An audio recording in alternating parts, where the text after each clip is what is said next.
Saya Arianto Muditomo, Direktur Utama di PT Penyelesaian Transaksi Elektronik Nasional, disingkatnya PTN ya, ada di sini nih Bu, ada di bordir di baju. Mungkin PT-nya tidak dikenal, tapi Anda sekalian insya Allah pengguna kris, ya, itu yang buat di tempat saya. Jadi yang ditugaskan pemerintah untuk membuat stiker kris dan penomoran tokonya, itu satu-satunya di Indonesia adalah di tempat kami. Kami bukan profit, dapat revenue Bu, tapi tidak profit.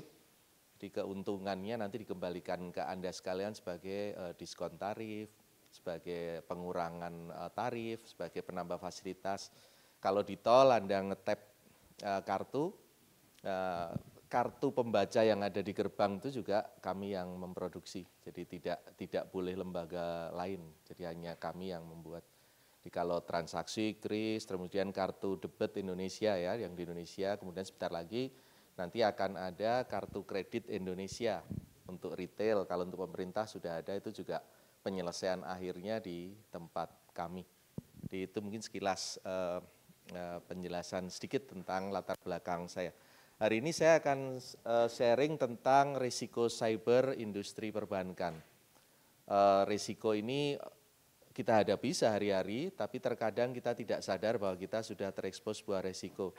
Baru kemarin 1-2 hari, sekarang hari Selasa ya, hari Minggu, saya mendapatkan telepon dari orang yang mengaku dari Dirjen Pajak, Bu. Dirjen Pajak kemudian menanyakan beragam hal, menanyakan ujung-ujungnya ada OTP yang masuk ke handphone, kemudian saya diminta membacakan itu gitu. Tapi karena saya masih dalam keadaan sadar gitu ya, dalam keadaan sedang sehat. Kalau Anda dapat sesuatu semacam itu di saat bangun tidur gitu, kadang-kadang masih gagap, diajak ngomong, ketakutan, apalagi misalnya mengaku telepon dari kampus gitu. Dari kampus kemudian di social engineering, digiring untuk menceritakan hal yang sifatnya pribadi. Nanti ada beberapa contoh tentang hal itu. Jangan sungkan nanti sepanjang diskusi silahkan kalau mau interrupt untuk ditanyakan apa saja terkait dengan perbankan, transaksi maupun risiko cyber. Oke, potret cyber risk atau cyber threat saat ini sangat banyak. Saya kutip dari beberapa buku yang dipublikasikan legal dan free. Bisa di-download, ada dari Global Security Index, ada dari keamanan cyber dari BSSN tahun 2023, laporan bulanan dan lain-lain. Ini bacaan-bacaan yang mudah kita peroleh. Mungkin karena sifatnya dokumennya tebal, terkadang Anda malas gitu untuk melihat.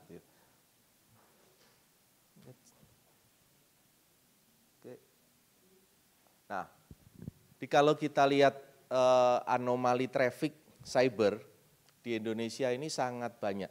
Indonesia ini hackernya terkenal Bu.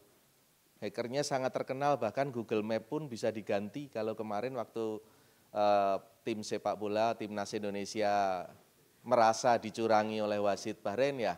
Ada yang nonton nggak? Ya, maka Google Map pun bisa diedit alamatnya. Tapi ternyata Indonesia juga salah satu tujuan serangan yang luar biasa juga. Nih, di tanggal 2 Desember 2022 saja pada tanggal itu, saya ambil dari laporan, sampling saja, itu dalam satu hari ada 26 juta serangan cyber ke Indonesia. Dan mungkin website dari kita, website dari rekan-rekan sekalian, baik di kantor, di rumah maupun di kampus, itu juga diserang, tapi kita nggak tahu. Jadi penyerang ini pintar, setelah dia menyerang, dia tidak langsung mengeksploit, tidak. Dia akan tunggu dulu. Anda biasanya akan dapat email, kemudian seperti memperingatkan, tapi Anda merasa email itu spam, maka dicuekin. Atau kalau Anda jawab, oh berarti alamatnya benar gitu. Nah ini tes-tes semacam itu banyak dilakukan oleh hacker-hacker. Ini klasifikasi anomalinya ada sangat banyak.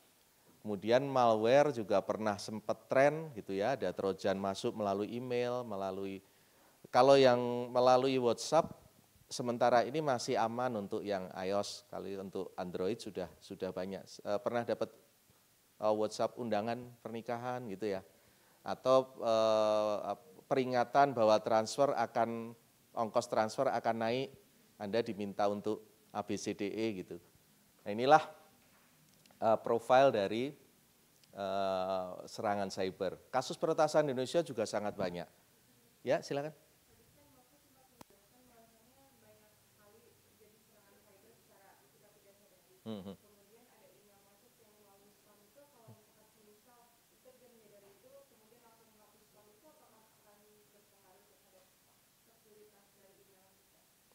Masih. Sepanjang Anda tidak terpengaruh dengan berita yang ada di email spamnya, email malware-nya. Tapi terkadang kan kalau kita dapat email ada sosial rasa sosial yang misalnya pengirim email adalah pihak yang Anda kenal. Seperti hari Minggu saya ditelepon Dirjen Pajak, kan saya kaget dulu ini beneran apa enggak gitu.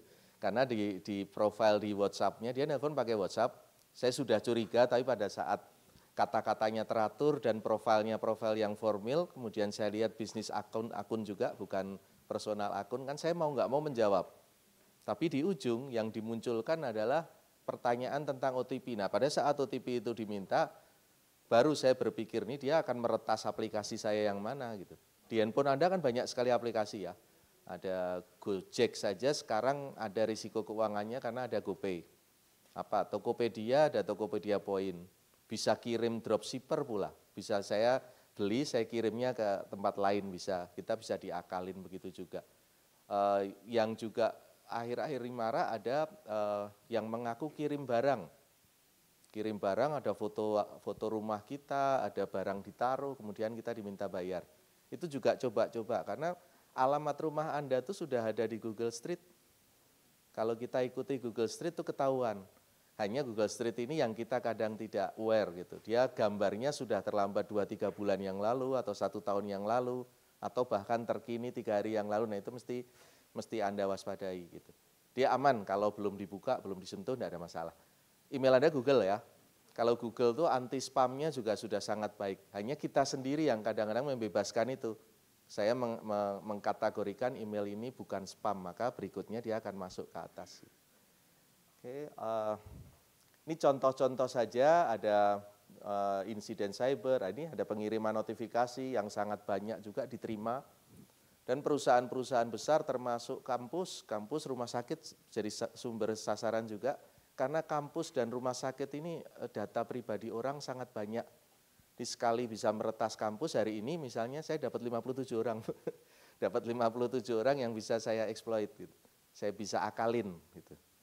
Ya, kita lanjutkan. Nah, untuk manajemen cyber risk ini ada 3 sudut pandang yang ingin saya ceritakan pagi ini, mudah-mudahan sebelum 1 jam bisa saya selesaikan, nanti kita tanya jawab. Yang pertama adalah peran dari regulator. Kemudian yang kedua adalah peran dari Anda sebagai customer, dan khusus untuk cyber risk dunia perbankan, yang ketiga adalah peran dari perbankan. 3 peran ini tidak bisa berdiri sendiri karena Anda sehari-hari punya sosial media. Ada yang tidak punya sosial media, Facebook itu ada, Instagram. Oh, buat tugas ya, nanti jangan ikut-ikutan satbor gitu. Satbor nih ditangkap karena ada sponsornya yang judi online. Judi online juga luar biasa. Pak Menteri saat itu sebelum diganti Bu Mutia Hafiz pernah mengumumkan kalau judi online ini mencapai 600T. 600T gede banget tuh. Ya saya di tempat kami sendiri yang mengelola transaksi kris itu juga menemukan banyak sekali merchant-merchant bodong, merchant yang mengakunya sehari-hari furniture tapi pembelian harian 500 juta, cukup unik. Sehingga dalam berapa bulan dia transaksinya mencapai 35 miliar, didatengin tokonya nggak ada Bu. Ternyata tokonya nggak ada, gitu. Tokonya ditransaksikan judinya dari Malaysia, kemudian uangnya dipakai untuk judi di Thailand. Jadi namanya perjudian kejahatan keuangan ini sudah lintas batas, lintas negara. Yuk kita mulai satu-satu ya, kita mulai dari peran dari regulator.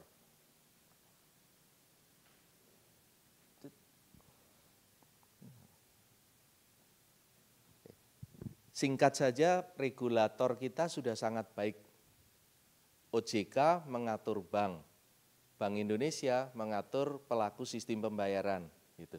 Jadi kalau Anda membedakan antara OJK dan bank, khusus untuk perbankan ataupun fintech, izin operasionalnya bank maupun fintech ada di OJK. Kemudian kalau mereka mau masuk ke sistem pembayaran, izinnya di Bank Indonesia. Nah, perusahaan kami ada di bawah Bank Indonesia.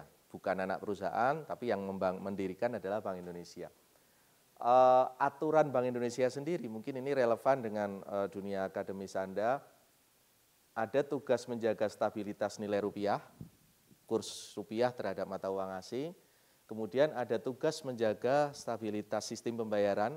Anda bawa handphone, berisi aplikasi kris, Anda bisa belanja di toko, itu juga salah satu tugas dari Bank Indonesia untuk memastikan uang Anda tetap uang gitu. Jadi uang Anda dalam bentuk elektronik maupun dalam bentuk tunai itu harusnya sama. Harusnya tahun ini, tapi sepertinya mundur ke tahun depan Indonesia akan punya kripto, Central Bank Digital Currency. Nanti uang Anda dalam setiap rupiahnya atau bahkan sen rupiah akan tercatat nomor serinya sampai 6 transaksi setelah Anda lepas.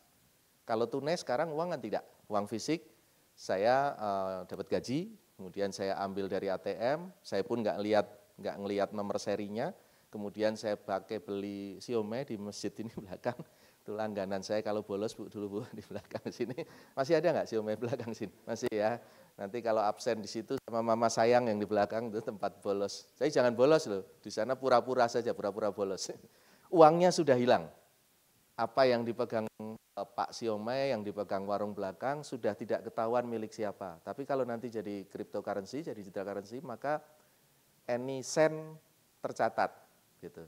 Sayangnya Indonesia tidak terlalu mengenal sen ya. Tapi sebenarnya Anda diperlakukan sen kalau kena diskon, cuman tokonya membulatkan. Jadi nggak ada kembalian, disuruh beli permen, nggak disuruh menyumbang sesuatu. Kalau di negara lain sen masih berlaku. Kemudian yang ketiga adalah menjaga stabilitas sistem keuangan. Sistem keuangan sangat banyak, ada yang retail, ada yang wholesale, ada yang kiriman uang, ada yang masih tunai juga, banknotes. Nah, 3 tugas ini adalah visi dan misi Bank Indonesia. Turun ke bawah ada kebijakan sistem pembayaran, turun ke bawah lagi adalah pengelolaan keamanannya. Jadi cyber risk, cyber management di sudut pandang Bank Indonesia itu urutannya adalah yang paling masih jauh gitu. Dari mulai visi misi, kemudian memelihara stabilitas sistem pembayaran, kemudian kebijakannya apa, kemudian baru terakhir aturannya. Nah, di dalam aturannya sendiri, BI membuat aturan yang lebih spesifik, yaitu Peraturan Bank Indonesia nomor 2 tahun 2024 tentang keamanan sistem informasi dan ketahanan cyber. Nah, bagi pelaku sistem pembayaran ini relevan gitu. Kalau tidak memenuhi maka tidak boleh. Salah satunya apa? Salah satunya ya Anda bank harus memastikan customer-nya aman, handphone yang barusan beli ganti handphone, install aplikasi mobile banking baru harus dengan beragam autentifikasi yang terkadang bagi customer merepotkan, tapi ujungnya sebenarnya adalah untuk keamanan. Banyak kok sekarang yang pakai smartwatch ada, smartwatch ya, nyambung ke handphone juga. Disambungkan ke handphone juga ya untuk nyatat denyut nadi, jumlah langkah dan lain-lain.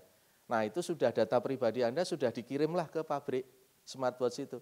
Huawei dikirim ke Huawei, Apple kirim ke Apple. Nah, yang seperti inilah yang perlu kita cermati gitu, untuk tidak dengan mudah membagi data kepada orang lain.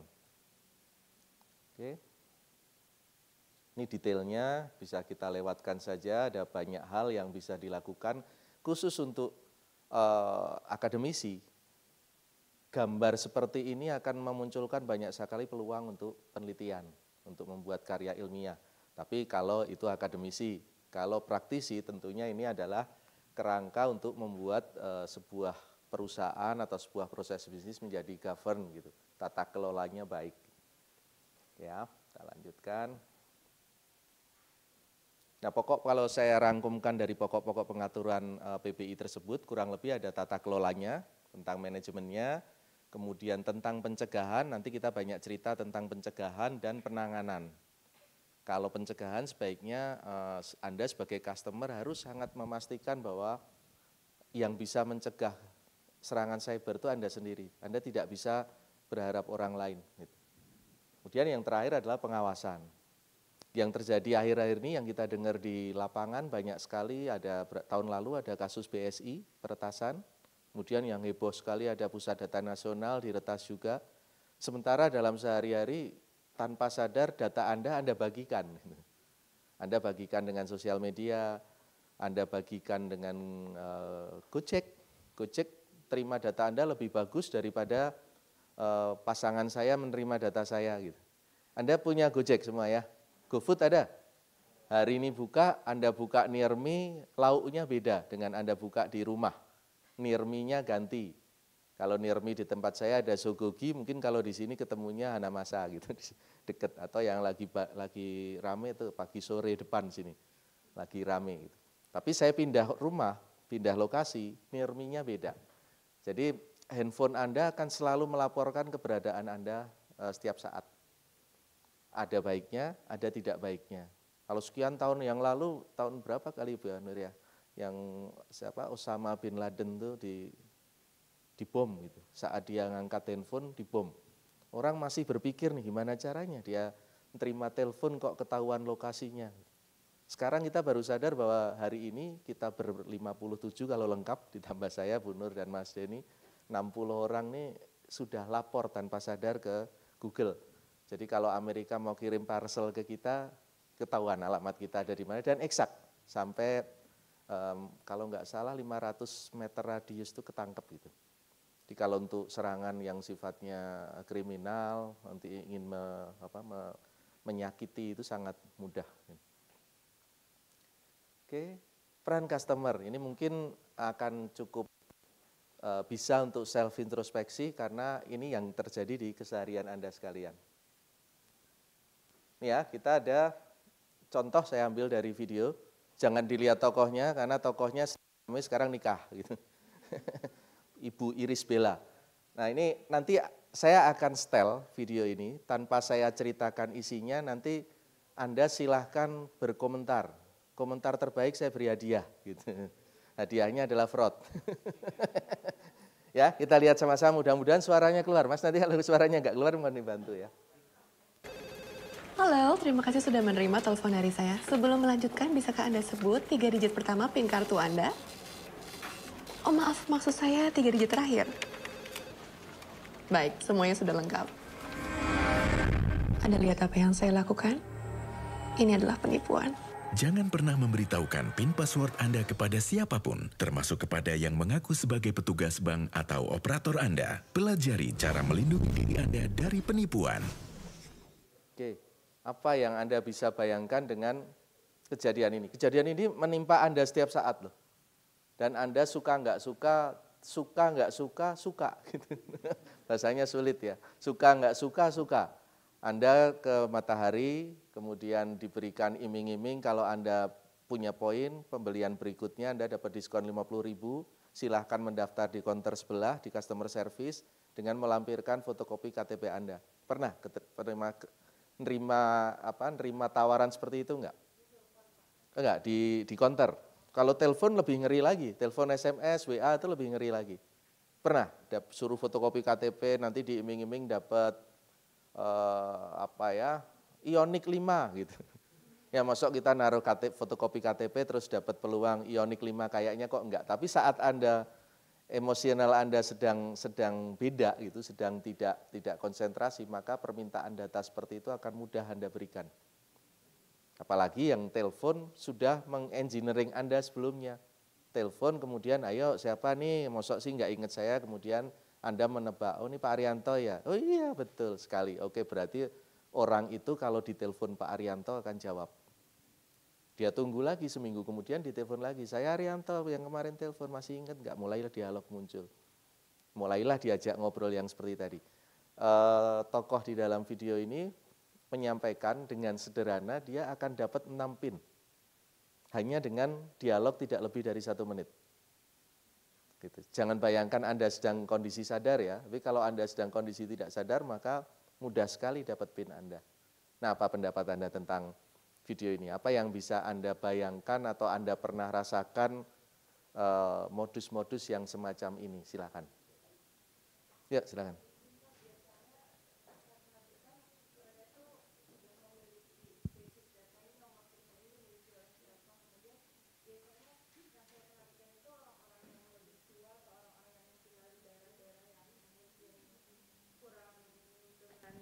ilmu-ilmu teknologi seperti ini biasanya menjadi sasaran dari para penipu ini. Dan saya saya rasa banyak, ini saya bukan stereotifikasi, tapi banyak penipu dari luar juga seperti orang India dan lain sebagainya. Mereka tuh mengaku dari salah satu tempat mungkin yang nanti dapat hadiah kita bisa pindah ke luar negeri, sedangkan actionnya mereka kan sangat cukup ini. Tapi untuk orang-orang yang kurang pemahaman di situ, mereka akan mudah tertipu. Dan salah satu contoh yang sering saya temukan itu biasanya dari kantor polisi bilang, oh anaknya ditahan atau enggak anaknya kecelakaan dan lain sebagainya. Saya juga pernah dapat seperti itu. Padahal belum punya anak ya. Belum. Saya Atau masih anaknya SMA waktu itu, ditahan, Pak. malah sekalian didatengin aja diadopsi. Oke, benar seperti itu. Dan jangan sedih ya, ada 2 daerah di Indonesia, 3 kalau ditambah Jakarta, ada kampung yang namanya kampung penipu seperti itu. Kita bukan dalam rangka SARA dan lain-lain, ada satu di Palembang, satu di daerah Sulawesi Utara, yang satu daerah isinya penipu semua dan tidak tersentuh. Jadi, saya lupa namanya ya, ingat dulu ada kasus mama minta pulsa gitu, itu berasal dari satu daerah tuh, di daerah Palembang.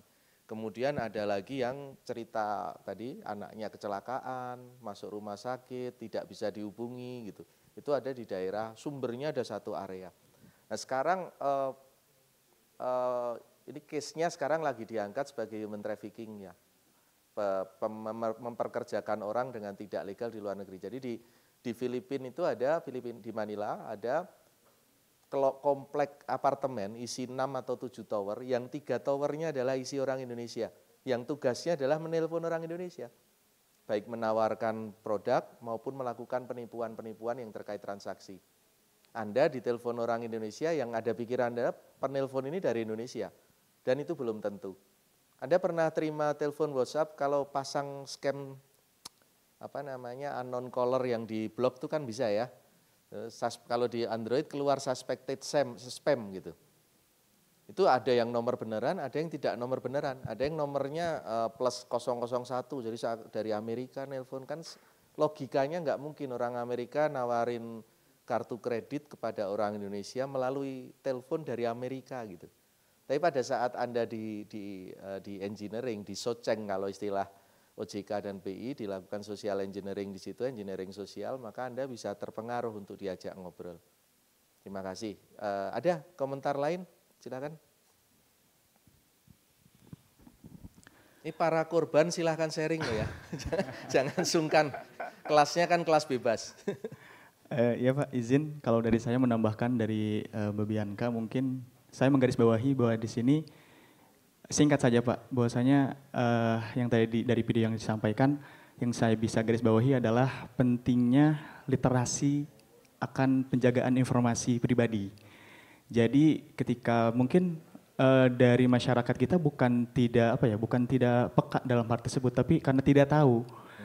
Nah, di sini yang bisa saya garis bawahi bahwasanya literasi akan pentingnya menjaga data pribadi, baik itu kaitannya dengan keuangan, baik itu dengan data tadi Bapak sebutkan alamat dan sebagainya, itu menjadi hal yang harus kemudian diliterasikan atau diajarkan kepada masyarakat sehingga hal tersebut tidak mudah untuk kemudian dibagikan kepada orang yang tidak berkepentingan. Demikian Pak. Oke, betul. Nah sayangnya budaya kita Indonesia ini beda dengan budaya Barat. Di Barat sana sudah lewat masa banyak-banyakan follower kalau bukan bisnis account. Cristiano Ronaldo buka channel YouTube ya terakhir. Dan followernya langsung puluhan juta tuh oke, karena dia ada manajemen yang mengurus. Tapi kalau Indonesia enggak. Nanti Anda cek deh dari rekan friend atau follower Anda di sosial media, Instagram atau Meta Facebook, mungkin dari 1.300 tuh yang Anda kenal beneran cuma 13 gitu. Nah, teman Anda dari SD sampai hari ini tidak lebih dari 1.000. Jadi pernah ada survei yang menyatakan teman Anda dari SD sampai sekarang, sampai kuliah sekarang, waktu itu saya cerita ini saya peroleh waktu saya awal kerja lah, kurang lebih tahun 2000-an gitu. Waktu itu saya mendapatkan penugasan ke cabang luar negeri, kemudian kita bandingkan Bu. Follower kalau di sana petugas semacam OJK itu tidak boleh punya sosial media yang di-follow oleh orang yang tidak dikenal. ada aturannya. Di saat itu ada pegawai cabang luar negeri kami yang follow Hong Kong Monetary Authority dan dipanggil, kamu follow saya maksudnya apa? Saya tidak mengenal kamu gitu. Tapi kalau kita kan enggak, budaya kita kalau kita punya follower banyak kita senang. Gitu. Ya, kalau ada follower banyak senang, semakin banyak followernya semakin senang gitu. Ada yang follow Next Carlos enggak? Kenal enggak Next Carlos yang makan-makan keliling Indonesia tuh? Kenal ya? Oh, ya. Kenal orangnya apa kenal YouTube-nya? Kita di follow orang seneng dan pada saat kita di follow itu sudah satu lubang exploit. Anda akan share apapun tanpa kita sadar bahwa yang follow kita belum tentu semua orang baik. Ya, nanti ada contoh bagaimana mencari data tanggal lahir, alamat, nomor kartu itu sangat mudah. Tokohnya sama, Ibu Iris Bella juga, nanti kita lihat. Ini saya dapat pesan sponsor dari Bank Indonesia, nggak apa-apa Bu ya. Ini ada program namanya Peduli Kenali Adukan. Adukan ini juga bukan budaya Indonesia, kalau kita jadi korban, kita malu untuk lapor. Akhirnya kita cuma pengen uangnya kembali, tapi pengen kita nggak diketahui bahwa kita korban. Jadi kalau Anda hari ini mengaku sebagai korban, nanti saya kasih hadiah. Berarti Anda bukan berbudaya seperti kebanyakan orang Indonesia. Oke ya, ini tadi regulator rules, sederhana sekali menyediakan peraturannya untuk dipatuhi, kalau tidak dipatuhi ada sanksi, hanya kalau nanti korbannya sudah lebih jauh jangkauannya dari regulator, maka peran untuk menyelesaikan atau memitigasi gangguan itu, serangan itu harus kembali ke masing-masing. Kita masuk ke peran customer.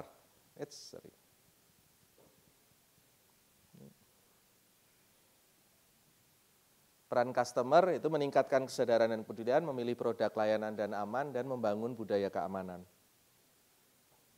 Meningkatkan kesadaran terhadap dan kepedulian. Lapor, kalau Anda jadi korban, lapor, supaya orang lain tidak jadi korban yang sama. Sayangnya kita masih berusaha menyelesaikan sendiri, tidak lapor. Gitu. Kemudian yang kedua, hindarkan dan cegah. Kenali perilaku transaksi Anda sendiri. Mungkin era Anda sudah tidak baca SMS. Sayangnya notifikasi transaksi sebagian besar bank kita masih melalui SMS. Berapa waktu yang lalu saya dapat SMS benar, tapi saya nggak baca. Jadi di dalam kartu saya disebutkan ada transaksi mencurigakan 999 US dollar. Tapi saya nggak ngeh, ya saya nggak pernah baca SMS. SMS yang saya baca setiap kali saya cek cuma penawaran kacamata 3 dimensi, tembus pandang gitu kan sudah pasti bohong gitu. Jadi saya nggak baca. Kemudian saya ditelepon oleh call center bank, dinyatakan bahwa Pak ada transaksi mencurigakan. Saya masih ragu-ragu ini penipuan apa beneran gitu. Saya masih nggak peduli juga. Kebetulan ada teman di perbankan itu nelpon saya dan saya kenal orangnya, Om gitu manggil saya Om. Kamu mau ditelepon oleh call center pencegahan fraud, tolong diterima. Di transaksinya sebesar $999. Saya masih belum ngeh, kembali lagi karena saya sedang ada kesibukan kantor, saya oh iya tolong diproses untuk pengembalian, saya menyangkal transaksi itu, bahasa formal saja yang saya sampaikan. Baru si call center ini memastikan lagi, Bapak enggak tanya rupiahnya gitu, enggak tanya nilai rupiahnya, 17 juta. Jadi ada transaksi 17 juta, tidak dikenal dan lolos saja transaksinya. Dia ada pelaku di negara Afrika, menggunakan channel Amerika, kemudian meretas kartu kredit saya untuk ditransaksikan. Saat itu beruntung saya punya teman di perbankan itu yang ngasih tahu, memastikan bahwa saya ada peretasan gitu. Dan akhirnya bisa dikembalikan, tapi kembalinya ya kalau tidak salah hampir 2 bulan kemudian baru uangnya kembali. Sebelum kembali ya saya harus bayar dulu, harus melunaskan tagihannya dulu, sampai nanti proses dispute namanya, proses untuk penyangkalan transaksinya dilakukan. Karena saya mantan bank dan saya juga ada di industri pembayaran, maka saya tidak khawatir. Bisa dibayangkan kalau ini terjadi di luar orang korban yang bukan orang bank atau orang sistem pembayaran. Selain sebel, bingung, nggak tahu mau apa, dan masih gengsi untuk lapor. Lalu lapor kemana? Alasannya selalu itu. Kalau mau lapor kemana? Lapor ke polisi, hilang kambing, malah membayar sapi gitu. menurut cerita. Sekarang enggak. Sekarang hilangnya tetap kambing. Hindari dan cegah. Kemudian yang terakhir adalah terus menambah wawasan. Forum-forum seperti ini insya Allah saya senang karena saya manfaatkan juga untuk tadi disampaikan edukasi, literasi, meningkatkan literasi supaya Anda kenal gitu. Kalau Anda kenal, Anda harus punya keberanian untuk mencegah. Kalau Anda diminta kirim fotokopi KTP atau scan foto KTP melalui WA oleh Mas Denny, Anda nurut enggak? Kalau sekarang mulai ada panduan di Undang-Undang PDP, Undang-Undang Perlindungan Data Pribadi, kalau Anda mau kirim foto KTP, kasih watermark dulu, digunakan hanya untuk SBIPB gitu. Ya, panduannya ada, aturannya ada, yang melakukan yang males. Karena Anda sudah punya foto KTP di handphone Anda dan setiap saat itu yang Anda forward gitu. Tahun lalu, tahun ini ya, kita pemilu tahun ini, saya jadi petugas KPPS sama, semua diminta itu, ijazah yang diminta, bahkan ijazah SMA yang dilegalisir, Bu. Nah, saya lulus SMA tahun 90, kepala sekolahnya sudah nggak ada. Tahun 90 saya sudah lulus SMA, jadi ijazah S3 nggak laku, Bu, untuk KPPS. Jadi untuk memastikan karena syaratnya adalah lulus SMA. Saya jawab, saya lulus S3 nggak ngaruh, Bu. Jadi Anda pertahankan tuh ijazah SMA Anda, karena kalau ada syarat ijazah SMA, ijazah diminta. Ijazah SMA diupload, KTP diupload, akte kelahiran diupload hanya di Google Form. Tuh, KPPS tuh. Terus yang lebih unik lagi adalah saya terima email, saya dibuatkan email oleh KPU. Karena sebagai petugas, seluruh petugas dibuatkan email khusus. Email itu diberikan dalam bentuk PDF, list, semua nama tercantum di situ dengan alamat emailnya, dan yang lebih unik adalah dengan passwordnya, dengan password emailnya. Kemudian dikasih catatan di bawah tanda bintang adalah kita dilarang mengubah password. Ya, ada yang jadi petugas KPPS enggak? Tapi nyoblos kan? Jangan-jangan kelas kita kelas golput. Oke, nah penambahan wawasan kayak begini yang maksudnya baik, melindungi data, membuat praktis, tapi praktek di lapangan tidak. Itu baru satu cerita tuh. Cerita berikutnya adalah apa yang diupload harus dicetak.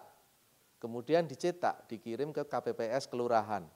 Dah, selesai kan, dalam amplop tertutup dan lain-lain. Suatu saat ada anggota KPPS yang di grup saya juga nggak terima user ID untuk masuk aplikasi.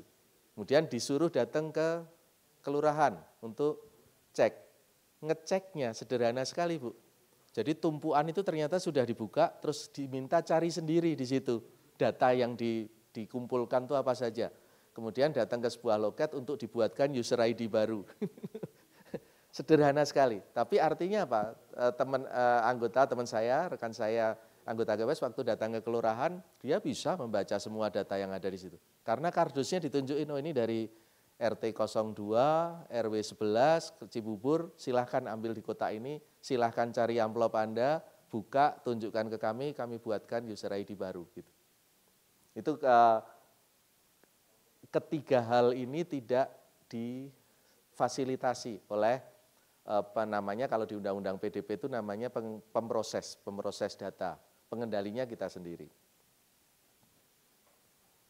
Kanal pelaporan yang valid, jangan ketipu juga, ada semua bank menyediakan kontak center, ada cabang dan ada kepolisian. Meskipun di mesin ATM seringkali ditemukan stiker-stiker palsu.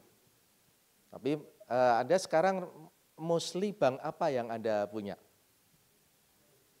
BCA, BSI, BJB, BRI, Bank Rakyat, ya, BCA, Mandiri, ujung sana, komputer Apple. Nah, banknya apa? Mandiri, oh BNI, ada lagi, sini, Bank Jago nggak ada bukunya ya. Nah, si bank nggak ada bukunya juga ya. Aladin nggak ada banknya, nggak ada bukunya, nggak ada cabangnya. Kalau nabung di Alfamart, siapa yang percaya gitu, mau nabung di kasir, saya mau nabung. Gitu. Apalagi bank lain. Jenius ada bukunya, bisa tuh. Minta buku bisa.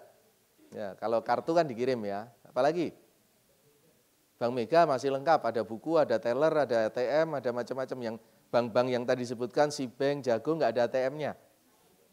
Alobank ada ATM-nya nggak tuh? Nggak ada ya, digital juga, tapi kalau masuk Transmart Rp1 ya, parkir. Jadi anak saya ngisi 1.000 nggak habis-habis tuh untuk parkir. Karena kalau ke Trans Studio Mall nggak bayar-bayar nih, Rp1. Nah, pastikan Anda paham lokasi cabangnya, meskipun saya tadi bercanda ya, lokasi cabangnya kalau ada, kontak center yang legal, yang valid, website yang valid, banyak sekali website-website yang disamarkan. Bank Mandiri itu ada Bank Mandiri, ada bankmandiri.com, ada bankmandiri.co.id, yang palsu ada bankmandiri.org, ada bankmandiri.id, Klik BCA, ada yang Klik BCA, ada yang Kilk BCA, KILK BCA, ada yang KoID, ada yang Kom, ada yang apa lagi, banyak. Dan kayak begini ini tidak akan pernah berhenti. Jadi dipalsukan websitenya, kemudian Anda bisa di engineering di situ. Jadi Anda mesti kenali kontak centernya, baik telepon, email maupun websitenya yang benar. Yang Pak kuning di bawah ini ya, perlu diperhatikan juga bahwa penyedia jasa keuangan itu hanya bisa men-hold atau menunda pembayaran transaksi itu paling lama 5 hari kerja. Jadi kalau Anda sadar di hari ke-6, mereka tidak berhak mereka berhak untuk tidak memproses lebih lanjut. Gitu. Jadi Anda harus aware. Anda masih cek nggak tuh setelah Anda bayar pakai GoPay gitu, terus Anda cek transaksinya, itu masih cek nggak? Sekarang karena sudah tidak pernah ditanya lagi rating untuk driver, kita sudah nggak buka lagi tuh. Kalau dulu masih tuh diminta untuk rating driver, maka mau nggak mau kita cek. Nah, perilaku ini yang mesti dibudayakan kembali. Anda ya sekali waktu cek deh rekening koran Anda, transaksinya wajar atau tidak, ada SMS yang aneh-aneh atau tidak. Nah, ini contoh-contoh untuk menghindari dan mencegah. Mungkin sebagian Anda pernah menerima pesan yang sama. Ini undangan, foto paket. Foto paket tapi keluarnya bukan foto, keluarnya file. Kalau Anda habis belanja di marketplace, di Bukalapak, Lazada, Shopee, dan lain-lain, kemudian Anda mendapatkan pesan WA yang menyatakan paket sudah ada di depan rumah Anda gitu. Nah, ini contoh-contoh kayak begini banyak sekali. Surat undangan pernikahan sudah pernah dapat belum? Pernah ya. Kemudian konfirmasi penutupan. Nih juga ada nih. Lembar tagihan, tapi perhatikan di belakangnya ada APK.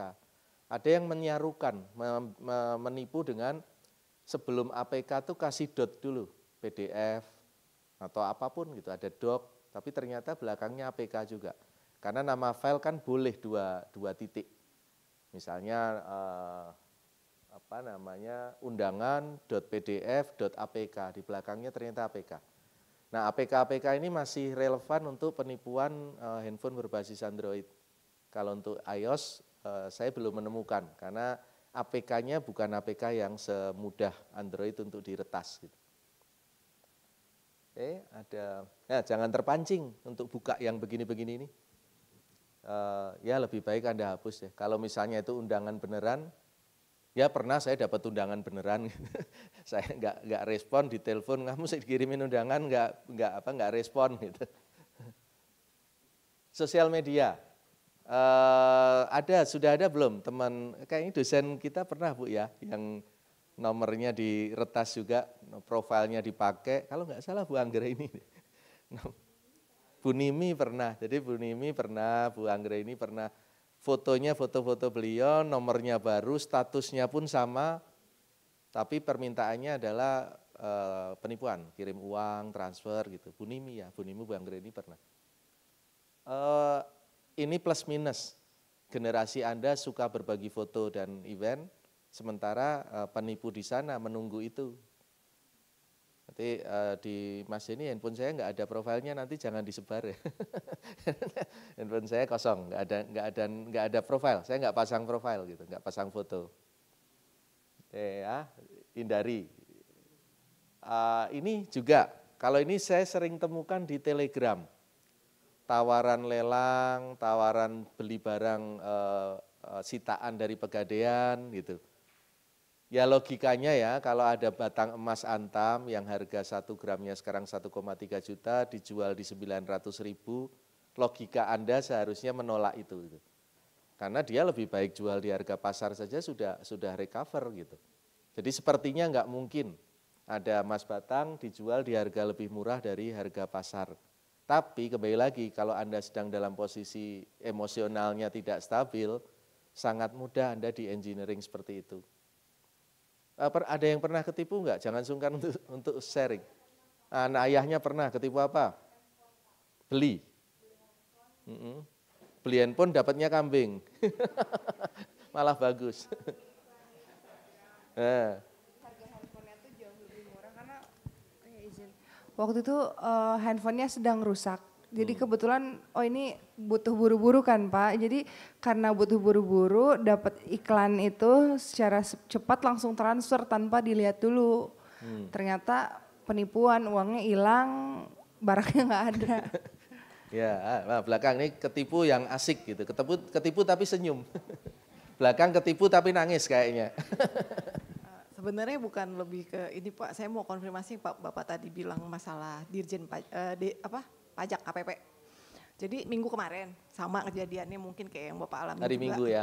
Enggak hari Minggu sih, kebetulan tuh kayaknya hari Jumat tapi Jumat sore gitu, lebih dari jam kantor lah. Itu dia telepon, itu kok bisa ya dia bisa dapetin datanya persis sama, nama lengkap, KTP-nya sama, nomornya bener, NPWP perusahaan bener juga. Terus saya cuma disuruh untuk mengkonfirmasi apakah ini benar, yang salah cuma emailnya. Dia pakai email suami saya. Ya. Nah, terus saya kan cuman gini doang. Oh ya udah oke, silakan WA dulu nanti coba saya pelajarin. Saya lihat dong, ini dia cuma meminta konfirmasi. Nah, saya tahu ini pasti penipuan. Cuman maksud saya ini tuh dapat datanya satu dari mana ya? Karena kan ini hubungannya udah satu NPWP. Terus dia sampai tahu posisi saya apa, terus perusahaannya namanya apa, terus juga sedetail itulah maksudnya. Dia dapat data kita dari mana? Terus apakah security-nya, cybernya si Kominfo misalnya, kok dia sampai nggak jagain ya? Kalau gitu benar-benar bocor semua dong data kita di sini. Gitu. Maksudnya buat apa kita bayar pajak juga? Buat apa kok kayak gini gitu? Maksudnya itu merugikan sekali pasti. Meretas server milik institusi itu jauh lebih sulit dan jauh lebih mahal bagi peretas. Ya. Lebih mudah Anda pakai cara lain yang pakai social engineering, cara mengambil data-data seperti itu. Nih ya, sayangnya tadi saya sedang tidak jahat. Kalau saya sedang jahat, saya bikin saja Google Form, kemudian saya pura-pura bikin kuesioner untuk kelas ini. Saya akan dapat data semua, karena Anda sudah terpatri di benak ini bahwa yang ada di depan itu bukan penipu gitu. Yang sedang bicara di depan ini bukan penipu. Mungkin Anda ikut seminar, nanti diiming-iming ada door prize kalau mengisi form, Anda diiming-iming dengan hadiah, macam-macam. Terkadang dibagi tumbler saja bisa dapat fotokopi KTP, NPWP, KTP kita elektronik. Tapi fotokopi KTP itu masih beredar di mana-mana. NPWP kita dipadankan dengan NIK sekarang. Jadi NPWP sudah sama dengan NIK. Jadi menebak juga jadi lebih mudah. Nah ini yang mesti harus Anda sangat peduli tentang hal itu. Beberapa kantor sudah nggak boleh Bu pakai Google Form. Jadi Google Form, Google Doc, Google Drive itu beberapa kantor sudah nggak boleh. Kantor kami masih pakai Google Form, tetapi kami sudah tidak pakai Google Drive. Jadi Google Drive sudah diblok, sudah tidak boleh diakses dari kantor. Tapi siapa yang jamin kalau staf saya sedang ada di rumah dan mengakses Google Drive, kemudian laptopnya dibuka lagi di kantor gitu. Nggak ada. Kalau dari kantor termasuk dari ruangan saya, akses ke Google Drive itu nggak bisa, diblok. Jadi cloud storage-nya kami simpan sendiri. Kami buat cloud storage sendiri. Berbayar ya, lebih mahal ya, tetapi jaminan terhadap hilangnya data atau privacy data itu lebih minimal. Yang disampaikan Ibu tadi sangat mudah Bu, itu kalau kita formal ya, yang kita formal kita cari misalnya saya mengaku sebagai sebuah perusahaan pemasaran. Kemudian saya cari agen pemasaran untuk tolong carikan 1000 nomor valid berikut nama dan alamat. Beli bisa Bu. Kan 1 lembar HVS tuh, Itu kalau kita tulis nama dan alamat serta nomor telepon itu kurang lebih ada 21 baris. Itu mau kalau istilah zaman dulu mau harga maizun, harga maizun itu berapa sekarang? 10.000 kali ya satu botol. 10.000 selembar yang tidak ada jaminan nomornya valid bisa dihubungi. Mau yang per nama sampai 1.500.000 ada, lengkap dengan nomor handphone yang bisa dihubungi, alamat valid, alamat kantor, jabatan itu bisa. Beli seperti itu tuh ada gitu. Jadi nggak aman tuh tadi ada tentang kepedulian, tentang nanti di belakang ada budaya keamanan. Budaya keamanan kita tuh sangat rendah. Kita tuh budaya keamanan kita mungkin silahkan baca di survei-survei tentang budaya keamanan warga negara Indonesia itu rendah sekali. Kita makhluk sosial banget. Di jalan ditanya nama anak oleh orang yang tidak dikenal saja jawab. Anaknya kuliah di mana, kalau saya mungkin anaknya udah kuliah di mana itu wajar. Kalau Anda mungkin anaknya di playgroup mana gitu. Anda akan jawab dengan baik. Di Hong Kong, waktu saya tinggal di sana tidak. Dia akan jawab kalau ditanya kamu lebih suka anjing apa kucing gitu. Tapi kalau ditanya kamu punya anak, dia tersinggung. Kamu punya anak, anaknya berapa? Itu tersinggung. Orang nggak suka ditanya pribadi kayak gitu.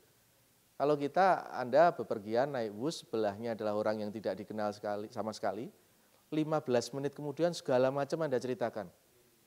Oh hari Selasa lalu saya kuliah umum di SBIPB, ruang damar gedung A. Ada orang berbaju biru cerita di depan. Itu sangat enteng kita ceritakan, karena memang kita makhluk sosial yang sangat baik. Follower kita sangat baik. Facebook atau Meta itu punya feature untuk hanya boleh dilihat orang yang kenal. Meskipun follow, kalau tidak kenal kita bisa blok. Tapi kita orang Indonesia jarang memanfaatkan itu. Orang Indonesia memanfaatkan Instagram, Twitter X, Facebook Meta. Dulu ada pet, masih ngerasain zaman pet enggak? Ya, pet sudah hilang, sudah enggak ada.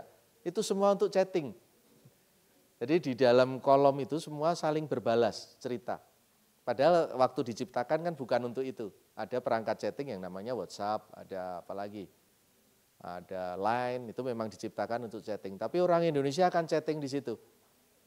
Ya meskipun saya tidak simpatisan partai atau tokoh politik tertentu, sekarang semua aib tuh kebuka tuh. Kalau Anda buka di YouTube channel apapun, ya mau Cokro TV, mau 24/5 TV, mau yang pro sebelah gitu, banyak sekali. Semua akan cerita apa saja tuh.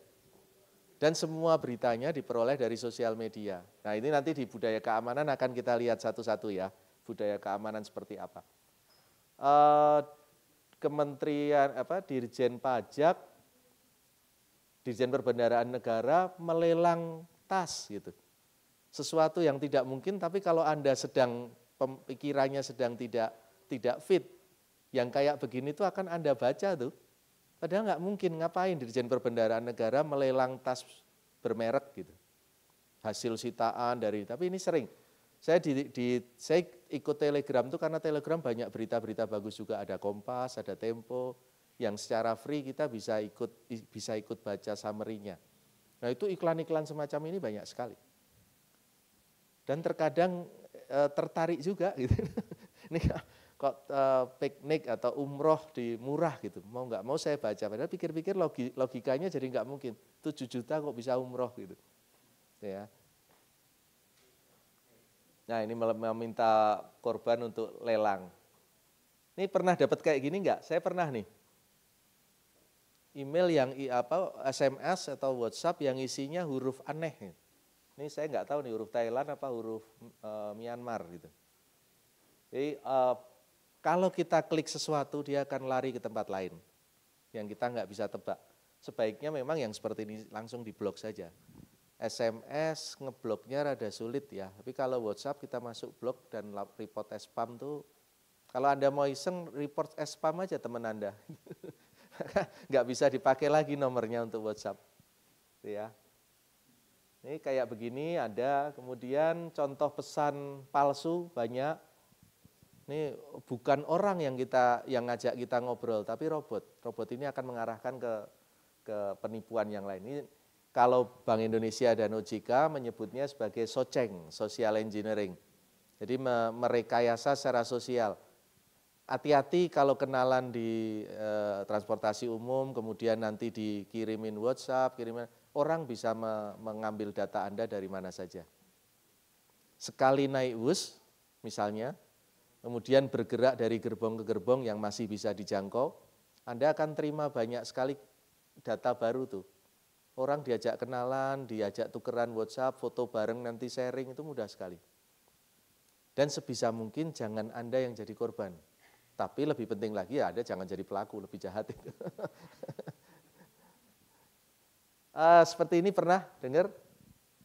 BCA, BRI, ada BNI, ada Mandiri menceritakan ada perubahan tarif transfer, kemudian Anda diminta melakukan sesuatu. Jika Anda bukan customer mereka, maka Anda tidak akan baca tuh. Saya bukan nasabah BRI misalnya, tapi saya dapat WA dari BRI call center, maka saya tidak baca. Karena saya sadar bahwa saya potensi ditipu. Tapi kalau Anda nasabah BSI dan terima dari BSI, centang biru pula gitu ya, pinggirnya itu ada centang hijau atau biru, bisnis akun, mau nggak mau kita baca. Saya juga merasa terganggu tuh dengan perbankan yang ngirim macam-macam. Akhirnya saya nggak tahu ini informasi valid apa informasi yang mengarah ke fraud. Modus surat palsu, pengumuman perubahan tarif layanan. Ini masih sampai sekarang masih ada terus nih. Nah, fraudster itu lebih pinter dari Anda. Suka nggak suka. Fraudsternya melihat berita lebih rajin, fraudsternya melihat kelemahan, potensi-potensi kelemahan lebih banyak, kemudian mengaplikasikan. Anda mau beli ginjal di dark web ada loh. Mau beli potongan tangan gitu ada. Tapi untuk masuk ke dark web, kalau Anda bukan seorang hacker, upayakan jangan. Nanti kan Anda masuk, justru komputer Anda yang diretas mereka gitu. Jadi kalau Anda mau coba-coba masuk dark web, ya didampingi orang yang memang tahu security. Ya, fraudster akan senantiasa mengikuti perkembangan. Jadi tugas Anda juga mengikuti perkembangan.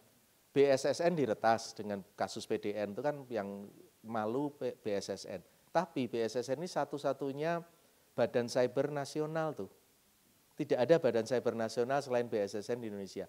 Ya sekali waktu mungkin mau setahun sekali, apa 6 bulan sekali, kunjungilah situ-situ gitu. Dan bacalah dokumen-dokumen yang ada di situ. Ada contoh-contoh kasus, ada berita-berita peretasan yang mudah-mudahan secara pribadi bisa Anda manfaatkan juga. Akun palsu, nih saya tadi bilang centang biru ya. Kalau Twitter atau X itu yang formal adalah yang centang biru, itu ada tandanya. Yang tidak centang biru banyak sekali. BNI punya palsu, Mandiri punya palsu, BCA punya palsu gitu. Jadi hati-hati. Twitter mungkin generasi Anda lebih nyaman Twitter dan TikTok kali ya. Yang beritanya nggak terlalu banyak, yang sekali baca kita ngerti. Tapi hati-hati juga di situ tumpuan informasi yang tidak valid juga banyak sekali. Ini untuk awareness saja bahwa sumber itu bisa macam-macam. Instagram juga sama, ada tandanya. Fake caller, pernah? Ya, sering ya. Termasuk Anda juga menginstal supaya kalau nelpon teman nggak ketahuan. Kan bisa kita install aplikasi di Android, kemudian kalau kita nelpon teman nomor kita disamarkan atau kita ganti juga bisa. Di saya nelpon ke Anda, tapi nanti yang tampil di layar Anda itu nomor orang lain gitu, bisa tuh. Ya memang kalau untuk orang yang tidak punya niat jahat, seperti itu kayaknya aplikasi yang fun. Ada aplikasi, ada teman saya punya usaha kayak ringback tone tapi video. Jadi kalau sama-sama install, saya nelpon Anda, nanti yang tertampil di Anda adalah video singkat 6 sampai 15 detik kalau nggak salah. Oh kaya sekali, teman saya ini kaya sekali. Indonesia kliennya nggak banyak. Itu biaya langganannya itu 6.000 apa 10.000 rupiah per bulan. Tapi dibeli oleh Vietnam, dibeli oleh Filipina, Malaysia, itu ratusan ribu kalau nggak salah. Jadi dia setahun tuh ya supaya nggak kaget gitu, dapat bisa 100 M Bu dari aplikasi semacam itu. Jadi aplikasi yang kayaknya main-main ya, saya telepon Anda, Yang muncul di Anda itu bukan nada panggil, bukan. Yang muncul di Anda itu video singkat, dan saya bisa upload video. Saya upload video saya, nanti yang tampil, terima telepon saya gitu. Nanti keluar video. Kayaknya aplikasi tidak berguna ya, tapi penggunanya banyak sekali. Dia dapat ratusan miliar per tahun. Ratusan miliar loh, ratusan miliar itu gede. Yang kemarin di OTT itu cuma triliun ya Bu. Nah, ini ratusan miliar. Dan legal ya, maksudnya usaha seperti itu legal. Permintaan nomor kartu, expire date, nama ibu kandung, kemudian 3 angka di balik kartu itu jangan pernah disampaikan secara lisan pada siapapun. Apapun alasannya. Kalau ibu kandung tuh harus dengan proses tuh. Anda yang menelpon, maka Anda ditanya ibu kandung, silahkan jawab itu. Anda sedang ada keperluan, dan itu harus nomor yang valid. Tidak pernah ditanya bapak kandung, enggak. Yang ditanya pasti nama gadis ibu kandung. Saya punya nomor kartu, saya punya expire, nama lengkap Anda, dan 3 angka di balik kartu, itu sudah cukup bagi saya untuk bertransaksi. Yang ditanya cuma itu, tapi sebaiknya Anda key in. Transaksi internet jauh lebih aman dibandingkan Anda transaksi di restoran, tapi kartunya Anda serahkan kepada pelayannya. Jauh lebih aman transaksi internet. Transaksi internet nggak akan mencuri kecil-kecil kayak begitu, enggak. Tapi kalau di fisik Anda serahkan, kartu ini bisa di treatment apapun. Kamera cepat, tinggal dibolak-balik, ketahuan nama lengkap dalam kartu, nomor kartu, expire date, dan 3 angka di balik kartu sudah ketahuan semua. Tinggal Anda diminta KTP, selesai. Alamat ketahuan, tanggal lahir ketahuan, data-data penting Anda sudah diterima. Kalau di Undang-Undang Data Pribadi itu disebut sebagai data spesifik. Nama doang bukan data spesifik, tapi nama kombinasi dengan tanggal lahir itu sudah data spesifik, sudah data pribadi. Nomor handphone tidak spesifik, tapi nomor handphone dengan nama dan NIK sudah spesifik. Gitu. Di luar sudah mulai ada tren baru, rekan-rekan sekalian. Jadi Anda membuka akun bank, ini bukan inspirasi untuk berbuat jahat ya, jangan. Membuat akun bank, Anda bertransaksi, kemudian 5 bulan atau 1 tahun kemudian ditutup, kemudian 6 bulan setelah ditutup Anda nuntut bank, karena datanya belum dihapus. Nah di Undang-Undang Data Pribadi kalau sudah tidak berhubungan bisnis, maka data yang disimpan harus dihapus. Masih di Indonesia masih belum bisa diterapkan karena Undang-Undang ITE dan Undang-Undang Perbankan bisa menyimpan sampai 30 tahun. Jadi masih ada pertentangan. Memilih produk layanan yang aman dan legal. Anda ada yang pengguna pinjol enggak? Pinjaman online. Enggak apa-apa loh ngaku, enggak drop out kan Bu? Enggak ya. Paylater. Paylaternya untuk beli ini pasmina gitu. Paylater tapi beli pasmina. Jadi hati-hati. Jadi pinjol itu tidak jelek. Pinjol itu tidak jelek. Pinjaman online atau peer-to-peer lending itu tidak jelek. Yang jelek adalah kalau ada niat yang terselubung di balik itu. Niat untuk tidak bayar kalau Anda sebagai debitur. Niat untuk menipu kalau Anda sebagai penyedia layanan. Investri gede sekali tutup loh. Dicabut izinnya. Investri gede sekali. Mungkin salah satu pionir awal berdiri peer-to-peer lending, Investri. Hari ini tutup. Berapa waktu yang lalu ditutup. Saya ngikuti karena kami sama-sama satu grup dengan pemegang saham yang sama. Dengan Investri. Kaget juga, Investri gede, punya syariah dan konven, kemudian portfolio atau bagi debit untuk pinjamannya, pembiayaannya sangat banyak, tutup. Nah bagi pemilik modal, duitnya kembali apa enggak tuh kalau tutup. Kalau bagi peminjam ditutup institusinya secara naluriah seneng, tapi bagi pendana kan tidak. Ya. Pastikan bank atau lembaga institusi keuangan yang Anda akan berhubungan siapapun itu terdaftar di OJK. BPR banyak sekali yang tutup, hati-hati kalau Anda pengguna BPR, baik yang konven maupun syariah. Tidak ada yang buruk dari BPR, karena BPR itu juga sebuah lembaga keuangan. Di Indonesia bank itu dikenal hanya 2, bank umum dan BPR. Di dalam bank umum dan BPR ada yang konvensional, ada yang syariah. Jadi BPR itu tidak berarti BPR itu tidak baik gitu. BPR itu baik. Pak Rinald Kasali itu punya BPR gede sekali Bu. Bank Universal BPR. Itu salah satu, nggak tahu apakah endorsernya ataukah bagian dari pemilik, karena asetnya 3T. 3T untuk BPR gede sekali. Sekali. Periksa reputasi dan kinerja keuangan banknya. Si bank tanpa niat untuk menjatuhkan atau mendiskreditkan, si bank pernah ada peringatan karena memberikan bunga deposito yang melebihi penjaminan. Ya, berapa yang penjaminan kalau untuk bank umum itu hanya 2, sekian persen, kalau untuk BPR bisa sampai 6, sekian persen, dia memberikan 8%, dapat peringatan. Bukan karena apa ya, dikhawatirkan kalau dia narik dana masyarakat banyak, nanti dia ternyata tidak bisa memenuhi kewajibannya, pada saat ditarik banknya akan akan kolaps. Perbankan tidak ada yang bangkrut karena kredit macet. Perbankan itu akan bangkrut, akan pailit kalau tidak mampu memenuhi kewajiban kepada pemilik dana. Ini juga jarang dilakukan, membaca syarat dan ketentuan, karena biasanya di skip cepat.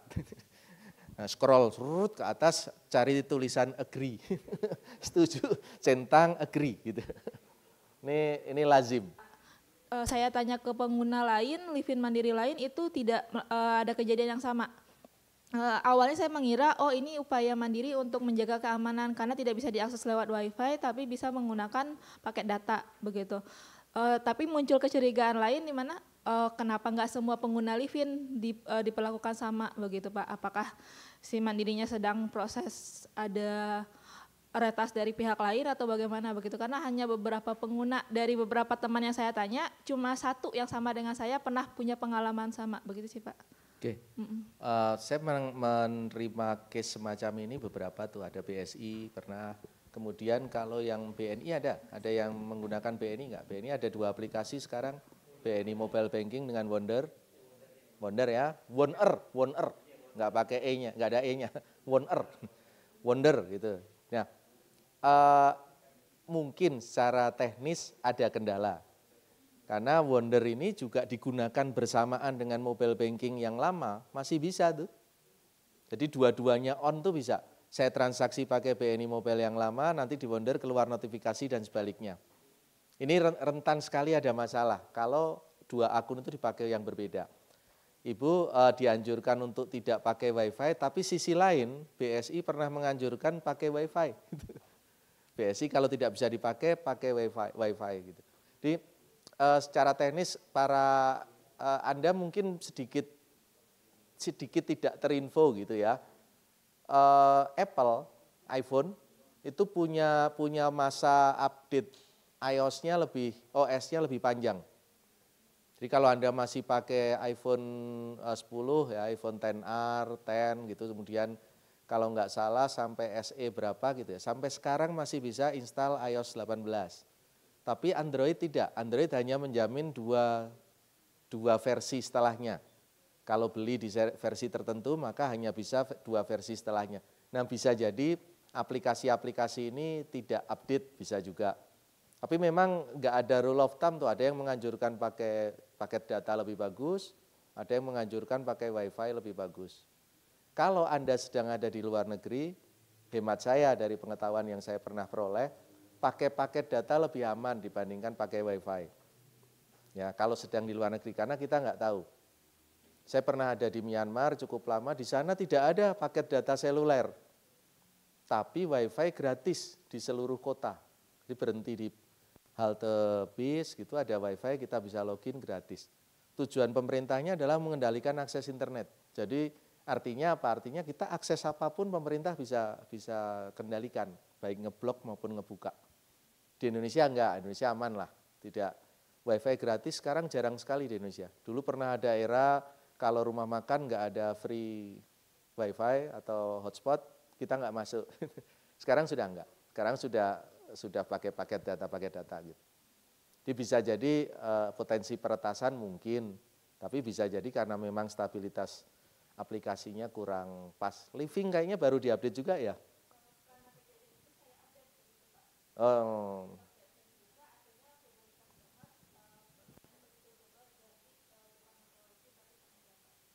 Ya, sementara prakteknya kan dia mungkin jawaban skrip saja tuh. Karena prakteknya kan kadang kita nggak ada wifi, nggak ada paket data. Di ruangan ini kalau nggak salah, saya Telkomsel kurang baik Bu, di ruangan ini. Gitu. Telkomsel, kalau operatornya Telkomsel akan kalah dengan operator XL atau Indosat. Gitu. Tapi di luar sana beda lagi. Kalau kita berperjalanan luar terakhir saya ke Makassar, Telkomsel nggak bisa, Indosat bisa. Ke Palangkaraya, Telkomsel bagus, Indosatnya nggak nyala. Gitu. Oke ya, kita lanjut.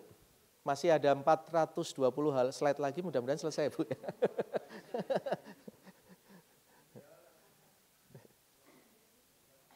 Nah, akun palsu ya, ini akun palsu ini hati-hati, budaya keamanan kita harus terjaga. Ini ada satu video sebentar lagi ya kalau saya tidak salah. Ini akun palsu yang beredar sangat banyak. Kalau Anda tidak perhatikan secara khusus nggak ada bedanya. Ini centang birunya digambar sendiri, di gambarnya, di profil ditambahin centang biru sendiri gitu. Ya. Tapi kembali lagi kalau Anda sedang sehat, sedang sehat baik pikiran, mental, fisik gitu, seperti ini akan jadi bahan ketawaan. Tapi pada saat Anda sedang tidak sehat, sedang konsentrasinya buyar, hari Minggu bangun tidur, Ibu di telepon NPWP kantor saja panik ya, padahal tidak menjawab Ibu berhak. Tapi ada dorongan untuk pengen jawab gitu. Ya, ini tentang budaya keamanan. Jadi tolong Anda selalu waspada. Anggap saja semua pesan yang tidak Anda harapkan itu adalah jahat gitu. Bukan pesan yang Anda tunggu itu jahat gitu. Maka Anda akan hati-hati. Kayak tadi Bu Nimi, Bu Anggraini itu pernah nomor WA-nya diretas. Semua yang ada di handphone beliau saat itu dapat pesan. Ya sempat ada yang ketipu ya Bu ya, yang Bu Nimi kalau nggak salah. Sempat ada yang ketipu dan sudah transfer uang, ya nggak balik uangnya. Gitu. Uang itu akan berpindah-pindah sangat cepat. Gitu. Oke. Ini ada aduan konten.id, ini resmi, ada cek rekening.id juga resmi. Kembali lagi, di kita masih belum integral cara penanganannya. Jadi semua lembaga pengen punya pelaporan. Di tempat kami ada merchant blacklist, repository. Jadi merchant-merchant yang berbuat jahat dilaporkan itu disimpan tempat saya. Kartu SIM card yang pernah terbukti melakukan kejahatan untuk penipuan juga dilaporkan di tempat kami, disimpan juga di operator seluler dan Kemeninfo. Rekening-rekening yang pernah terpakai untuk kejahatan dilaporkannya ke Kemeninfo malah, bukan kepada BI OJK. OJK punya pelaporan transaksi-transaksi mencurigakan yang berasal dari cabang bank dan ATM. Jadi data kejahatan itu ada di mana-mana. Ya sebaiknya Anda melapor kepada pihak yang benar. Ini nasihat sulit, karena Anda juga nggak tahu yang benar yang mana. Oke ya, ini tokoh yang sama, jangan terpengaruh tokohnya, kita lihat kontennya, gitu ya. Nah, ini contoh tentang sebuah case perlindungan data pribadi. Nanti silahkan berkomentar. Ada kemeriahan apa nih? Ini hari ulang tahun aku.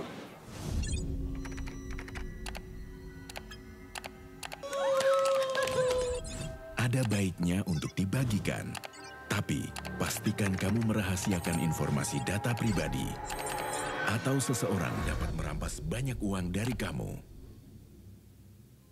Oke. Apa yang Anda pikirkan dalam adegan yang tidak ada 1 menit ini?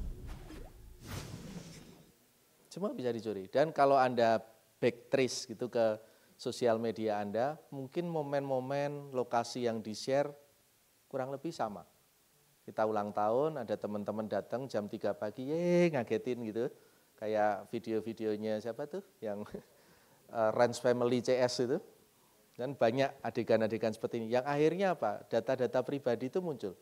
Dari adegan ini, nama lengkap, tanggal lahir, nomor kartu, alamat rumah, ketahuan semua. Tinggal menambahkan beberapa data lain, selesai. Itu dia pakai untuk submit aplikasi kartu kredit. Set, submit. Mungkin yang dia rubah tinggal nomor handphonenya saja. Nomor handphone juga kalau generasi saya dulu pengguna handphone awal-awal, kami nggak pakai prabayar. Karena saat itu punya nomor handphone itu sulit sekali. Sekarang kita keluar beli nomor, selesai, dipakai sebentar, buang juga nggak masalah gitu. Oke. Budaya keamanan teknisnya banyak, ada tentang ISO, Kalau akses Dukcapil harus wajib punya ISO 27001, sekarang versinya sudah versi 2022, tahun terakhir untuk konversi ke 2022 adalah tahun 2025, ini 2013, kemudian ada kerangka manajemen risiko, NAST, ini terkait dengan transaksi keuangan, kemudian peran unit-unit di dalam organisasi terkait dengan manajemen risiko.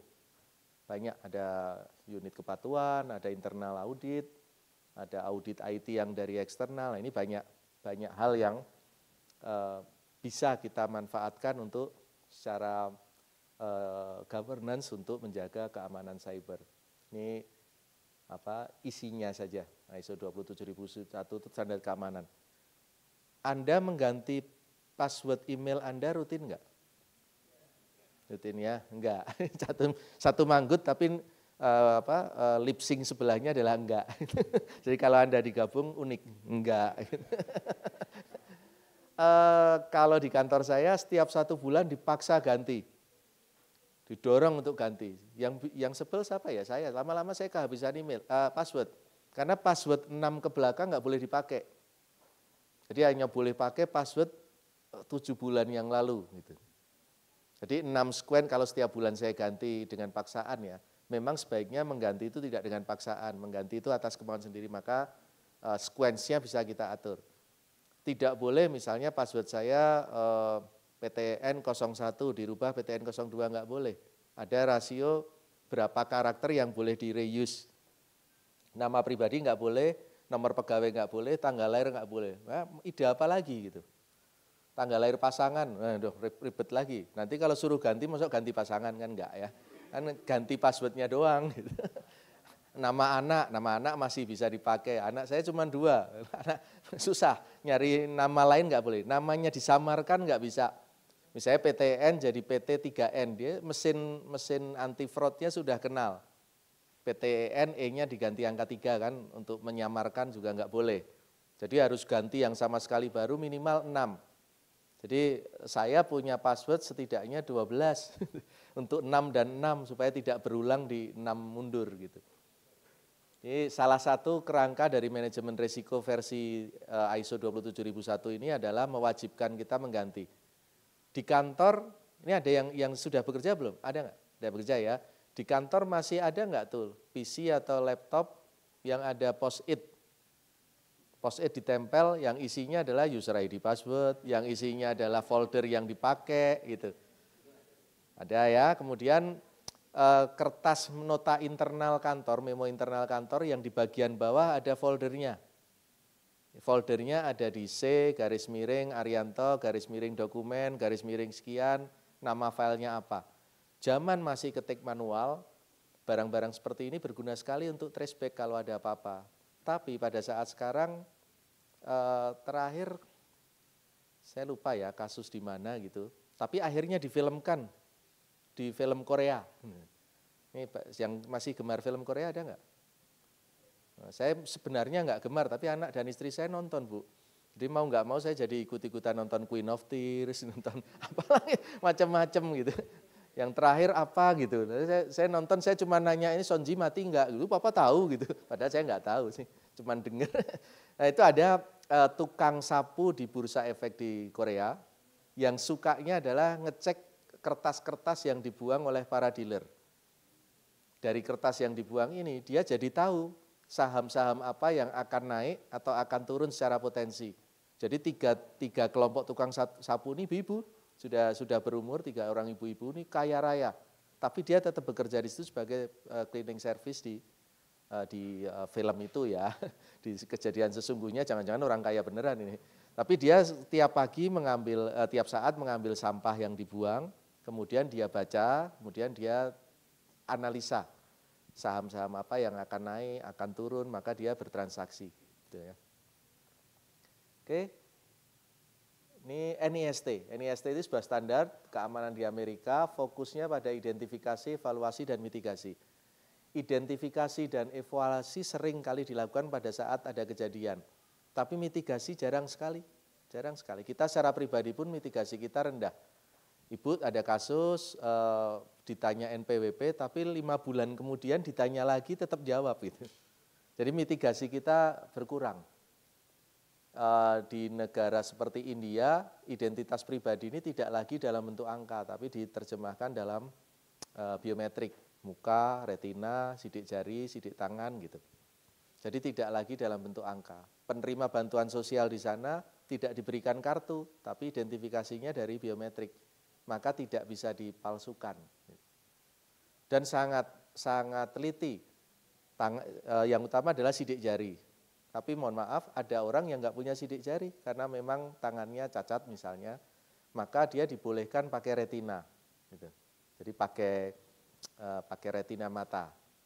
Retina mata sudah tidak ada lagi, punya perangkat yang lain, gitu, perangkat lain. Di Indonesia kepada kaum disabilitas ini masih belum banyak fasilitas yang dikhususkan. Ini tim kepatuhan, internal audit, kemudian organisasinya sendiri juga membiasakan itu. Rumah Anda wifi-nya masih nyala terus nggak sepanjang hari? Masih ya, belum punya kebiasaan kalau di rumah nggak ada orang dimatikan. Kalau pergi dimatikan, Anda doang apa semua seperti itu? Apa? Yang nonton CCTV kita sendiri. Malah jadi kepo. Itu kalau ada keluarga di rumah mungkin CCTV itu bermanfaat. Tapi bisa jadi rekaman CCTV lebih bermanfaat dibandingkan kita live stream gitu. Misalnya saya dari Jakarta, di kota, rumah saya di Cibubur, kemudian ada perampokan di rumah yang saya bisa lihat CCTV. Saya nggak bisa apa-apa, tapi rekamannya lebih bermanfaat. Nah kalau di rumah saya biasakan ada saklar kayak di hotel tuh, satu saklar mati semua. Tapi kita pilih ya, yang mati semua apa saja. Kulkas tidak mati, dispenser air juga tidak mati, tapi wifi, kemudian TV mati. Toh kalau rumah nggak ada yang tinggal kan barang-barang itu juga nggak bermanfaat. AC juga mati, jadi sekali klik gitu mati semua. Kayak di hotel kita masuk, buka pintu, colokin kartu kan semua mati. Tapi ada yang tidak mati, itu beberapa tidak mati. Ini optimalisasi peran, oke. Ya sampai terakhir peran bank. Kalau tadi peran regulator kita sudah kenal, peran customer sangat banyak, sekarang kita peran bank. Peran bank yang utama itu sebenarnya adalah, bentar ya, kalau tentang pengembangan kerangka resikonya mungkin tidak relevan untuk Anda, pendekatan holistiknya masih relevan. Ada resiko bisnis, ada resiko reputasi, ada resiko-resiko operasional, kemudian ada kemampuan untuk menjaga supaya cyber attacker ini tidak menyerang. Tapi yang lebih penting lagi adalah bagaimana proses yang dilakukan kalau kita sudah diretas.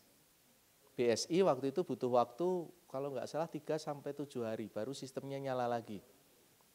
Ya, lama tuh, cukup lama.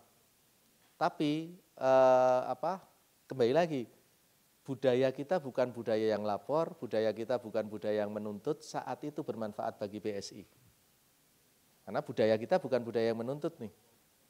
Justru BSI lebih heboh pada saat Muhammadiyah menarik dana, itu lebih heboh tuh. Dikhawatirkan ras dan sebagainya. Tapi waktu diretas tidak. Termasuk saya juga enggak takut. Saya 2 kali ada masalah dengan BSI. Yang pertama waktu penggabungan 3 bank menjadi BSI, rekening saya hilang. Rekeningnya enggak ada. Dilihat dari mobile banking tuh 0. 0 tuh jadi enggak punya rekening gitu. Kemudian saya lapor lah sama petinggi BSI, teman saya juga saya kenal, saya lapor. Saya diketawain, kamu mantan orang bank kok takut gitu. Enggak takut, enggak usah ya. Hilang kan?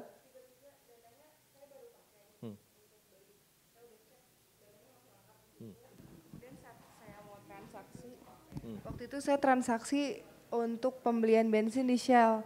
Nah di situ kok si dananya tuh tiba-tiba hilang, nggak bisa transaksi. Dan pas dicek di m-bankingnya itu benar-benar jadi 0 Pak. Tidak kalau misalkan secara jangan-jangan benar 0. Saya aja pernah malu, saya titip anak saya ngambil di ATM, yang sebenarnya nggak benar sih, titip kartu ngambilin anak saya. Terus saya suruh ngambil 1 juta. Anak saya dari pas mobil parkir di depan pintu ATM, dia keluar dari pintu padahal ada orang lain tuh, Pak dana nggak cukup gitu. Mempermalukan ayahnya. Ya karena kalau misalkan secara logik kan di situ ada dana sekian yang kayak 100 perak atau berapa perak gitu ya Pak. Kan nggak mungkin saya beli bensin ada 500.000, 500 perak kan nggak mungkin ya Pak. Nah di situ tiba-tiba dananya betul-betul nol. Tapi setelah diurus beberapa hari balik. kembali lagi. Berarti itu memang terjadi Ya, mungkin bukan peretasan, tapi sebuah sistem ini ada kalanya kan juga bermasalah. Saya memahami itu juga gitu, memahami bahwa cuman kembali lagi kalau kita masyarakat awam, saya pernah transfer ke sini Bu, ke SB, BIFAS-nya bermasalah. Jadi saya transfer, IPB nggak terima. Tapi karena waktu itu transfernya nggak banyak lah, 300 ribuan. Maka saya dengan enteng kan bisa transfer lagi sambil saya komplain. Karena uang saya 300 ribu masih ada. Tapi kantor saya pernah bayar pajak 1,3 miliar, uangnya nggak nyampe Bu. Jadi NTPN-nya nggak terbit. Coba, 1,3 miliar kan gede gitu. Ya karena kantor ada duit ya bayar, habis itu urus gitu, uangnya kembalilah dari perbankan. Tapi ya namanya sistem. BIFAS ini suka nggak suka, saya bagian dari BI juga, tapi BIFAS ini ada kalanya bermasalah. Dari BSI, Mas pengguna BSI rutin nggak? Pakai BIFAS kirim ke BCA itu kadang-kadang nggak dikenal rekeningnya. Jadi dikenalnya rekening yang Anda tuju rekening falas gitu, rekening valuta asing. Enggak, padahal sudah biasa saya transfer ke situ juga. Jadi antara peretasan dengan kehandalan sistem itu hal yang berbeda.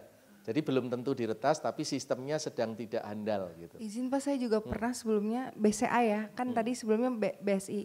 Di BCA itu menggunakan transfer manual, apa sih namanya yang langsung itu instan? Auto debit. Waktu itu pas saat saya kuliah S1, karena pembayaran SPP kan auto debit semua secara manual. Nah di situ gagal dan kesalahannya ada di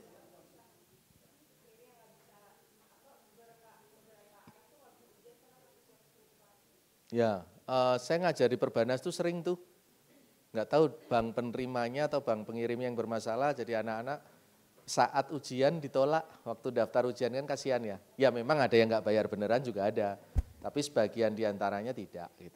Jadi pisahkan antara peretasan, hacker, atau sistem yang tidak handal. Gitu. Di BI, kalau BI slogannya rada-rada norak, tapi memang ya suka nggak suka gitu. Cemumuah, cepat, murah, mudah, aman, dan handal. Cemumuah gitu. Nanti kalau Anda lihat di websitenya Bank Indonesia ada slogan cemumuah. Rada malu mengucapkan itu kalau saya pribadi, tapi cepat, murah, mudah, aman, dan handal. Di 5 hal ini 5 hal yang mudah kita terima, tapi prakteknya untuk memastikan itu semua terjadi kan tidak mudah juga. Kayak tadi case-nya dianjurkan pakai wifi atau pakai data, itu juga sesuatu yang sulit kan, karena perbankan mohon maaf jadi mengalihkan masalahnya ke tempat lain. Bukan masalah mobile banking saya, tapi koneksi kamu buruk gitu. Kurang lebih bahasa kasarnya begitu. Ada kaidah yang nggak boleh, kalau di call center tuh bahasanya biasanya diatur tuh skripnya, karena tidak boleh, tidak bisa disangkal gitu. Jadi misalnya Anda terima nih trik ya, Anda terima penawaran kartu kredit, asuransi, kalimat Anda jangan kalimat pura-pura. Oh maaf saya sedang meeting, bisa telepon lagi nanti, ditelepon beneran tuh. Kalimatnya harus kalimat yang clear, saya tidak tertarik dengan penawaran Anda dan jangan ditelepon lagi, maka dia nggak nelpon. Karena kalimat itu akan masuk dalam rekaman dan nanti nomor Anda akan dikecualikan gitu, dilepas. Tapi kalau Anda menjawab, maaf saya sedang meeting, nanti bisa telepon lagi, oh telepon lagi beneran tuh, karena di situ dia akan masuk log permintaan telepon ulang gitu. Jadi kalimatnya harus clear. Kembali lagi kalau orang Indonesia sungkan bicara gitu, kalau saya sudah enggak, meskipun saya orang Indonesia juga, saya enggak sungkan. Kalau ditelepon ya terbuka saja, maaf saya tidak tertarik penawaran Anda, produk ini atau penawaran Anda, dan jangan ditawari lagi gitu. Enggak apa-apa itu.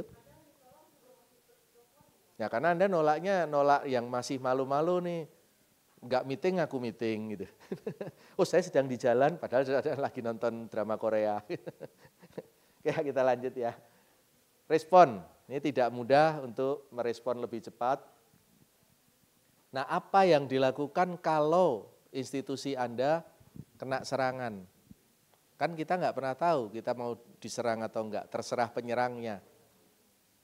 Jadi kalau di sini saya kutipkan dari buku ini, siapapun bisa diserang dan menjadi korban serangan. Tetap berpikir masuk akal dan yang kita selesaikan masalahnya, bukan serangannya, karena serangannya kita nggak pernah tahu.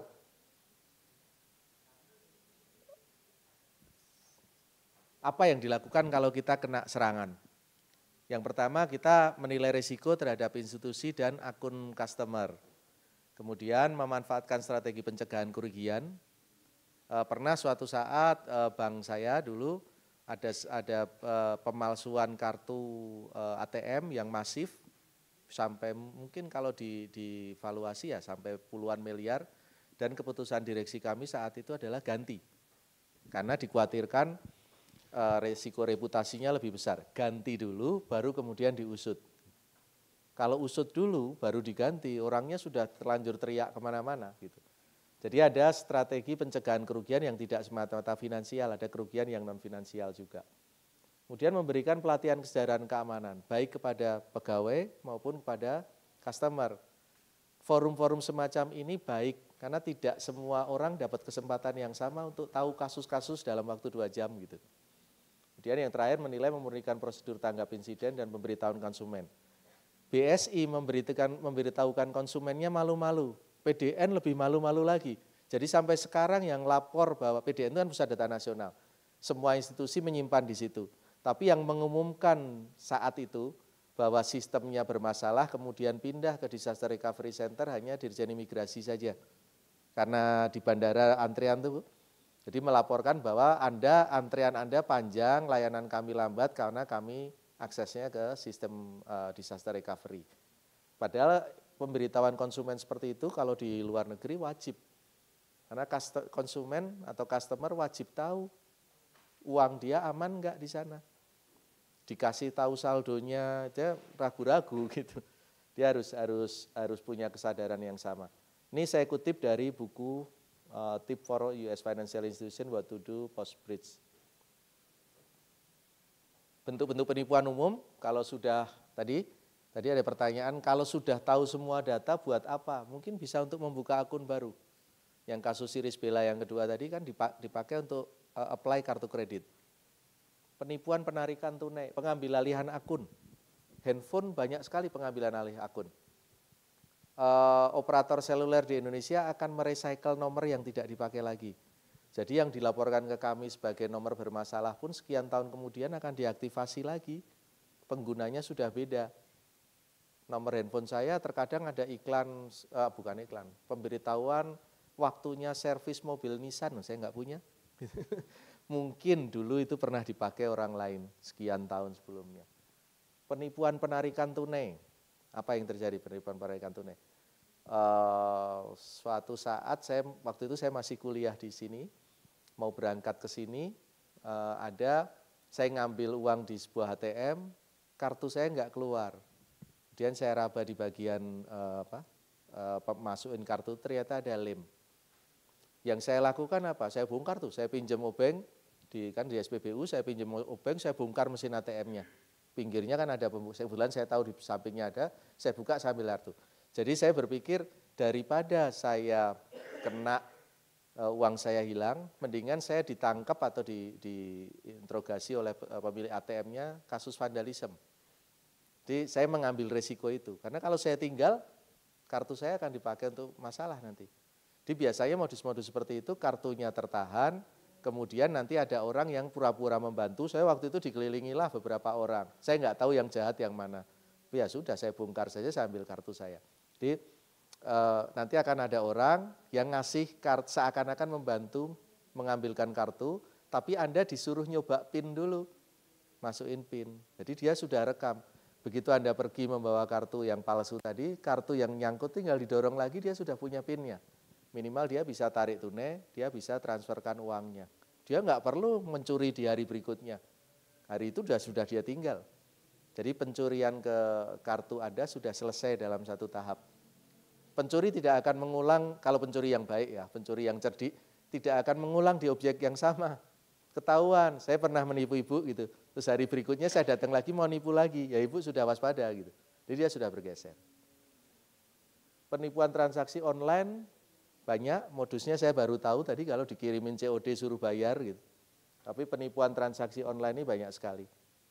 Kemudian permintaan transfer palsu, Anda disuruh transfer, modusnya Anda dapat hadiah, kemudian Anda dipandu ke mesin ATM, tapi yang nanti Anda pencet adalah nomor transfer, nomor kiriman uang. Itu social engineering juga. Berapa tahun yang lalu kasus seperti itu marak. Orang ditelepon, di SMS atau di BlackBerry, zaman dulu BlackBerry Messenger ya, dapat pesan untuk dapat hadiah dan bisa diambil di mesin ATM apapun. Nanti Anda dimasukkan PIN, padahal PIN yang dimaksud adalah nomor rekening lawan. Di misalnya nih, tanpa menyebutkan banknya, Anda masuk ke ATM apapun, kalau mau kirim uang, depannya dikasih 451 dan nomor rekening kan terkirim ke BSI ya. Di social engineering seperti itu yang dimanfaatkan.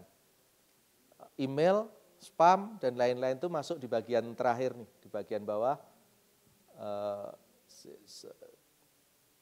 Nah, rekayasa sosial atau social engineering, phishing, ini cara untuk menipu. Kalau Anda bukan customer, Anda akan waspada. Tapi kalau Anda customer, Anda akan baca emailnya. Anda baca email, suruh klik ini, klik itu, akan masuk saja tuh. Pikiran akan terganggu. Fokus pada penanganan insiden, pemulihan sistem informasi, serta pemberitahuan kepada konsumen. Yang karena dalih reputasi, biasanya yang ketiga ini yang institusi sangat hati-hati. Padahal nggak apa-apa, memberitahuan konsumen itu konsumen lebih percaya. Institusi harus memiliki prosedur yang jelas untuk menyelidiki, mengatasi, dan mencegah meluasnya insiden. Selanjutnya penting untuk menginformasikan selalu pada customer, pada konsumen tentang pelanggaran data. Nah ini apa yang secara singkat saya share hari ini. Mungkin ada pertanyaan, tadi saya mencatat ada 1, 2, 3, 4, 5 penanya, nanti saya kasih buku. Buku tulis, enggak buku, ya silakan Mas. Tapi yang ini kalau masih ada stok saya kasih hadiah, tapi kalau enggak. Ya silakan, belakang dulu. Bismillahirrahmanirrahim. Assalamualaikum warahmatullahi wabarakatuh. Waalaikumsalam. Perkenalkan, nama saya Okta Pak dari R71. Kebetulan beberapa bulan yang lalu tuh keluarga dari istri saya pernah kena penipuan ya. Modusnya hampir sama melalui telepon gitu ya. Dan saya sama keluarga itu modusnya diiming-imingin bisnis Pak, bisnis, dan si pelaku ini membutuhkan modal. Jadi korban ini meminta ke anak-anaknya Pak, kebetulan kan udah senior gitu, seakan-akan dia minjem modal dari saudara-saudaranya untuk jadikan modal bisnis, tetapi ujung-ujungnya kayak penipuan dan akhirnya emang penipuan beneran. Namun pada waktu itu sih kami juga sempat berpikir ingin lapor Pak, tapi emang kesulitan untuk memberikan bukti. Nah, pada saat saya ingin tanya ke korban tersebut, buktinya sudah hilang gitu Pak.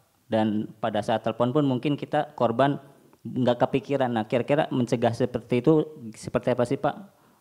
Agar kedepannya tidak terjadi hal itu lagi ya.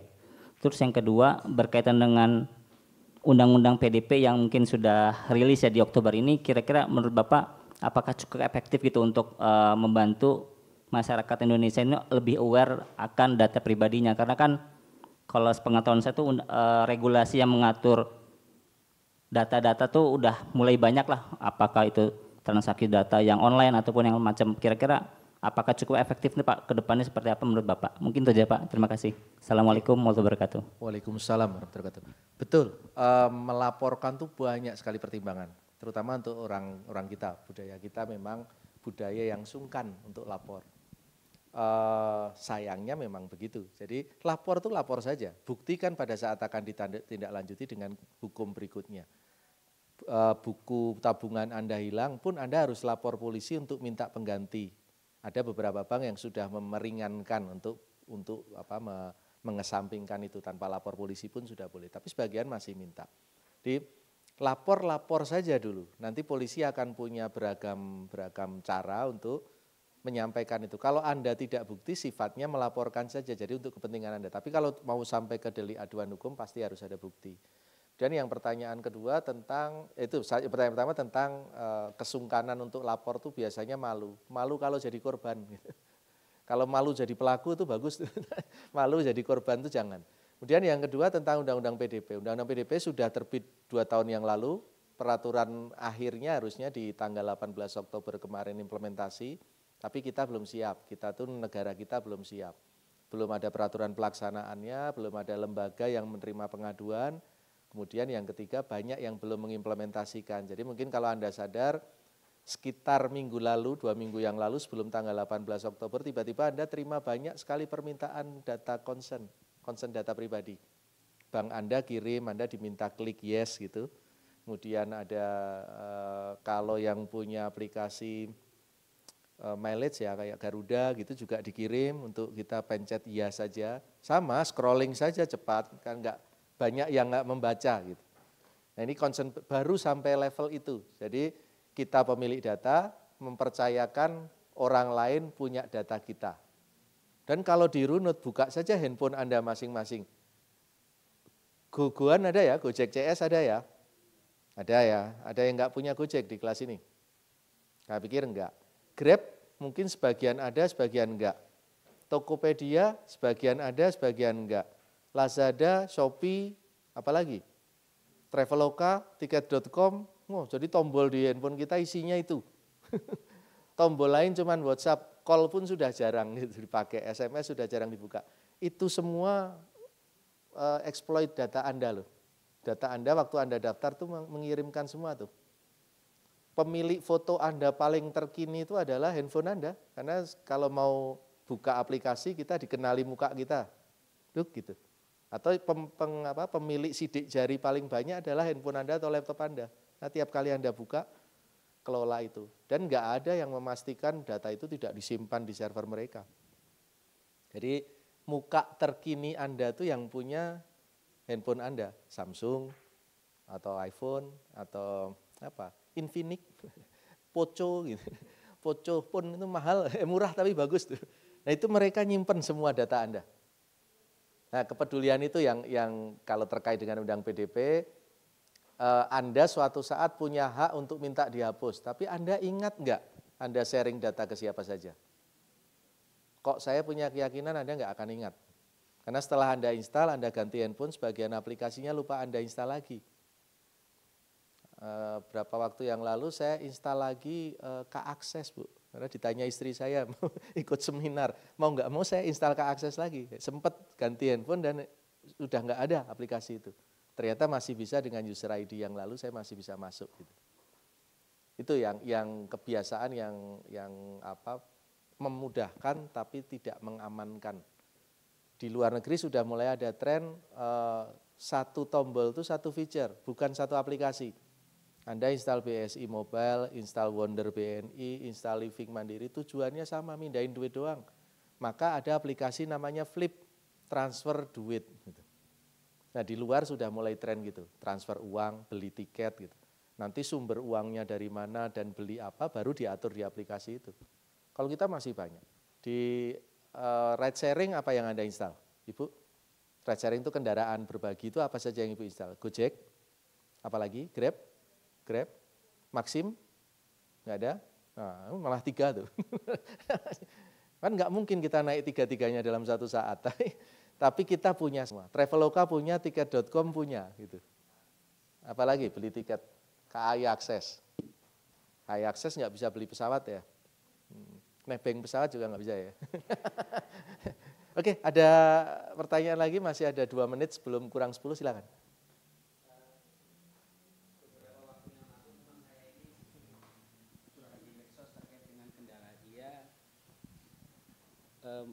Memanfaatkan layanan QRIS atau KRIS gitu. Kebetulan orang ini agak tidak percaya dengan bank gitu ya. Jadi kemudian bikin QRIS lewat PT yang namanya PT Interaktif Internasional yang punya produk namanya Interaktif KRIS yang merupakan merchant agregator dari PT Finet Indonesia. Pertanyaan adalah sebenarnya bagaimana sih konsep bisnis atau proses bisnis dari QRIS itu sendiri gitu.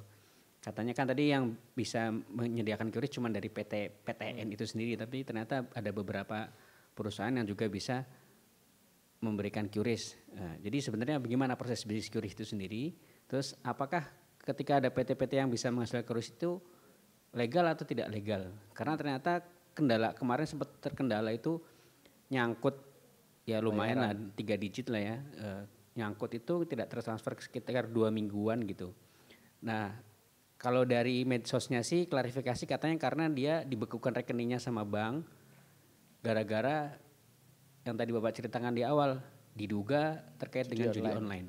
Ya, ini mohon penjelasannya terkait QRIS. Terus yang kedua, karena kita banyak akun-akun di website dan sebagainya gitu ya. Akhirnya kemudian kita pakai fitur yang di Google itu ada namanya password, remember password atau apa gitu ya. Yang otomatis kalau kita buka ada ini gitu. Itu kan sangat memudahkan kita ya. Itu sebenarnya aman gak sih Pak? Nah, yang kedua aja jawab langsung ya enggak. Oh enggak. Terus gimana Pak? Saya bakso tuh banyak banget, akun banyak banget gitu. Kalau gimana, Pak? saya ke perjalanan luar ya, perjalanan ini ya, terbang gitu. Di bandara tuh di executive lounge masih ada komputer-komputer sharing yang bisa dipakai.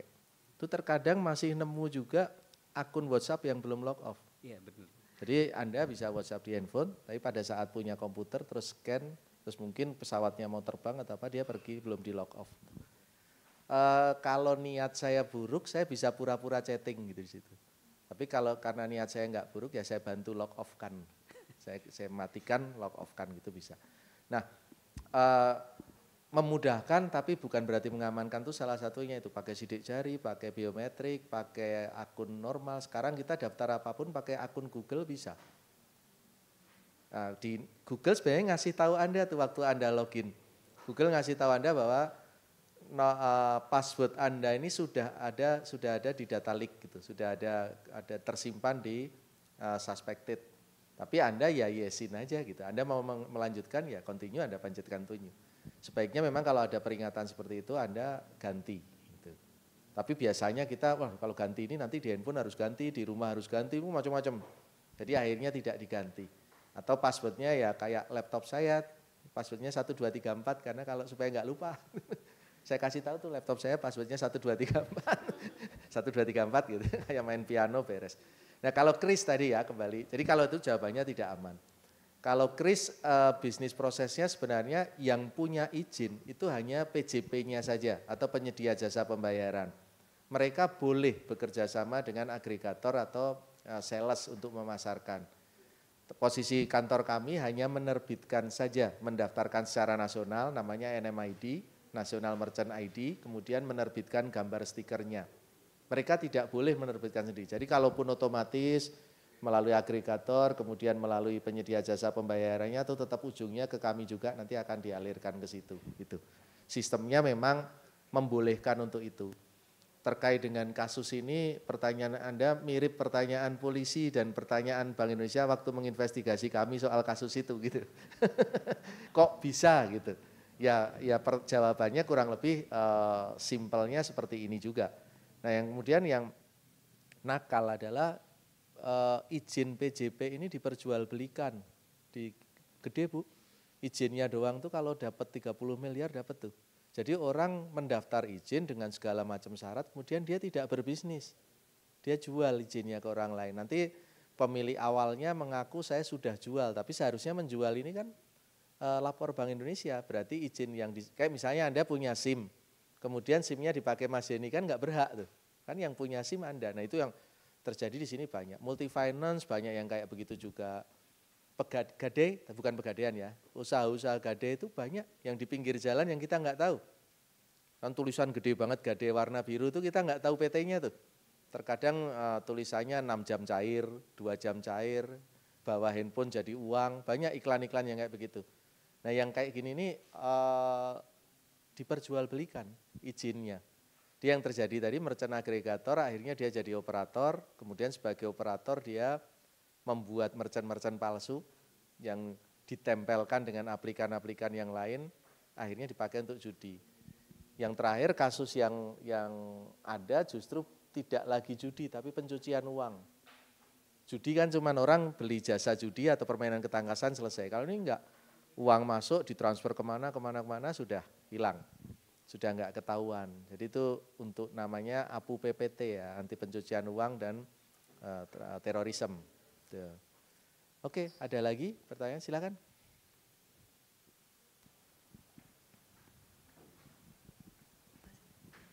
Oke Pak, jadi gini, kita kalau boleh misal kita flashback lagi yang ke materi yang Bapak sampaikan di awal.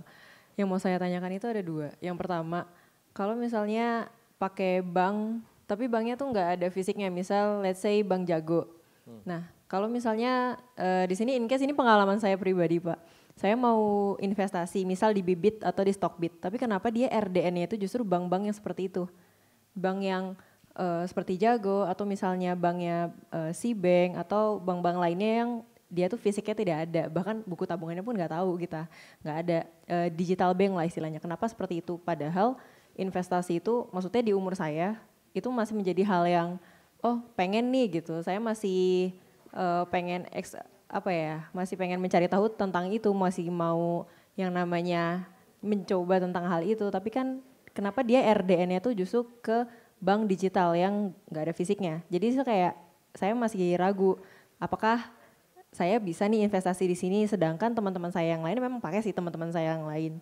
Nah di situ kayak saya masih bingung, ini gimana ya Pak jadinya, kayak apakah sebaiknya saya investasinya tetap aja jalan, abis itu yang bank digitalnya itu cuman saya jadikan lalu lintas aja. Jadi maksudnya nanti kalau misalnya bagi hasil langsung saya transfer ke bank yang lain untuk keamanan. Itu pertanyaan pertama. Terus yang kedua itu mengenai respon ketika ada fake call. Di situ sebenarnya saya pribadi kalau misalnya tadi Bapak bilang tolak saja dengan jelas kayak iya terima kasih untuk penawarannya tapi saya nggak tertarik, kemudian nggak usah ditelepon lagi dan seterusnya.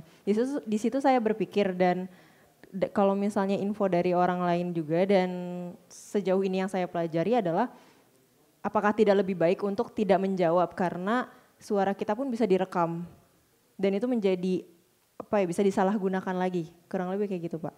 Oke, yang kedua dulu ya, seperti biasa yang kedua supaya saya nggak lupa. Betul, fake caller ini kan sekarang banyak.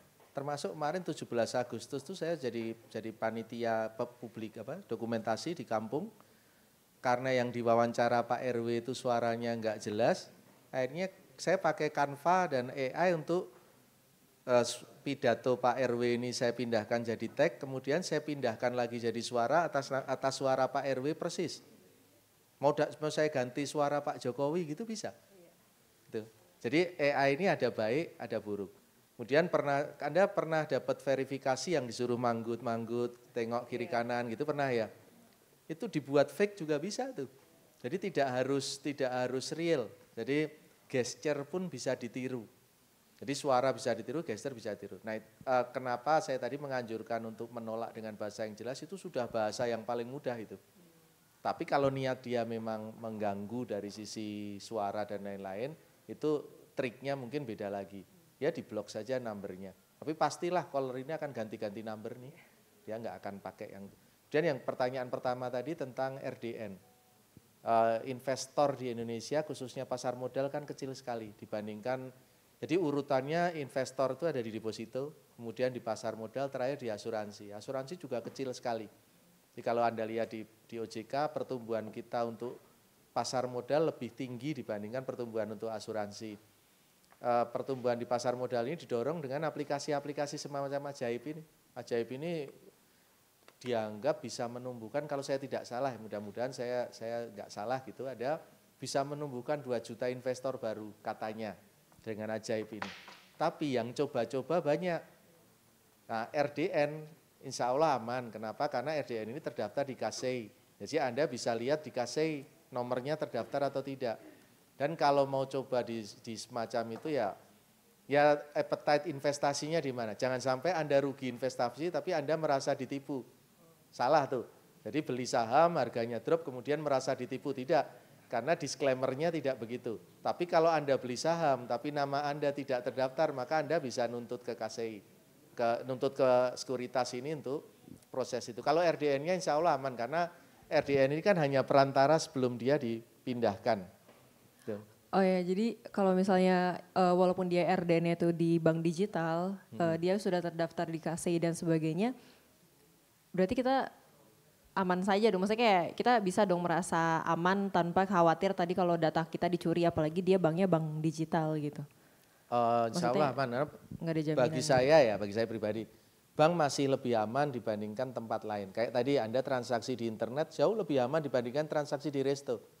Dengan dalih gengsi maka kita ngasih kartu kita untuk ditransaksikan di tempat lain. Mendingan Anda bawa kartunya ke sana ditransaksikan, tidak gengsi tapi aman gitu. Oh ya, baik, makasih Pak.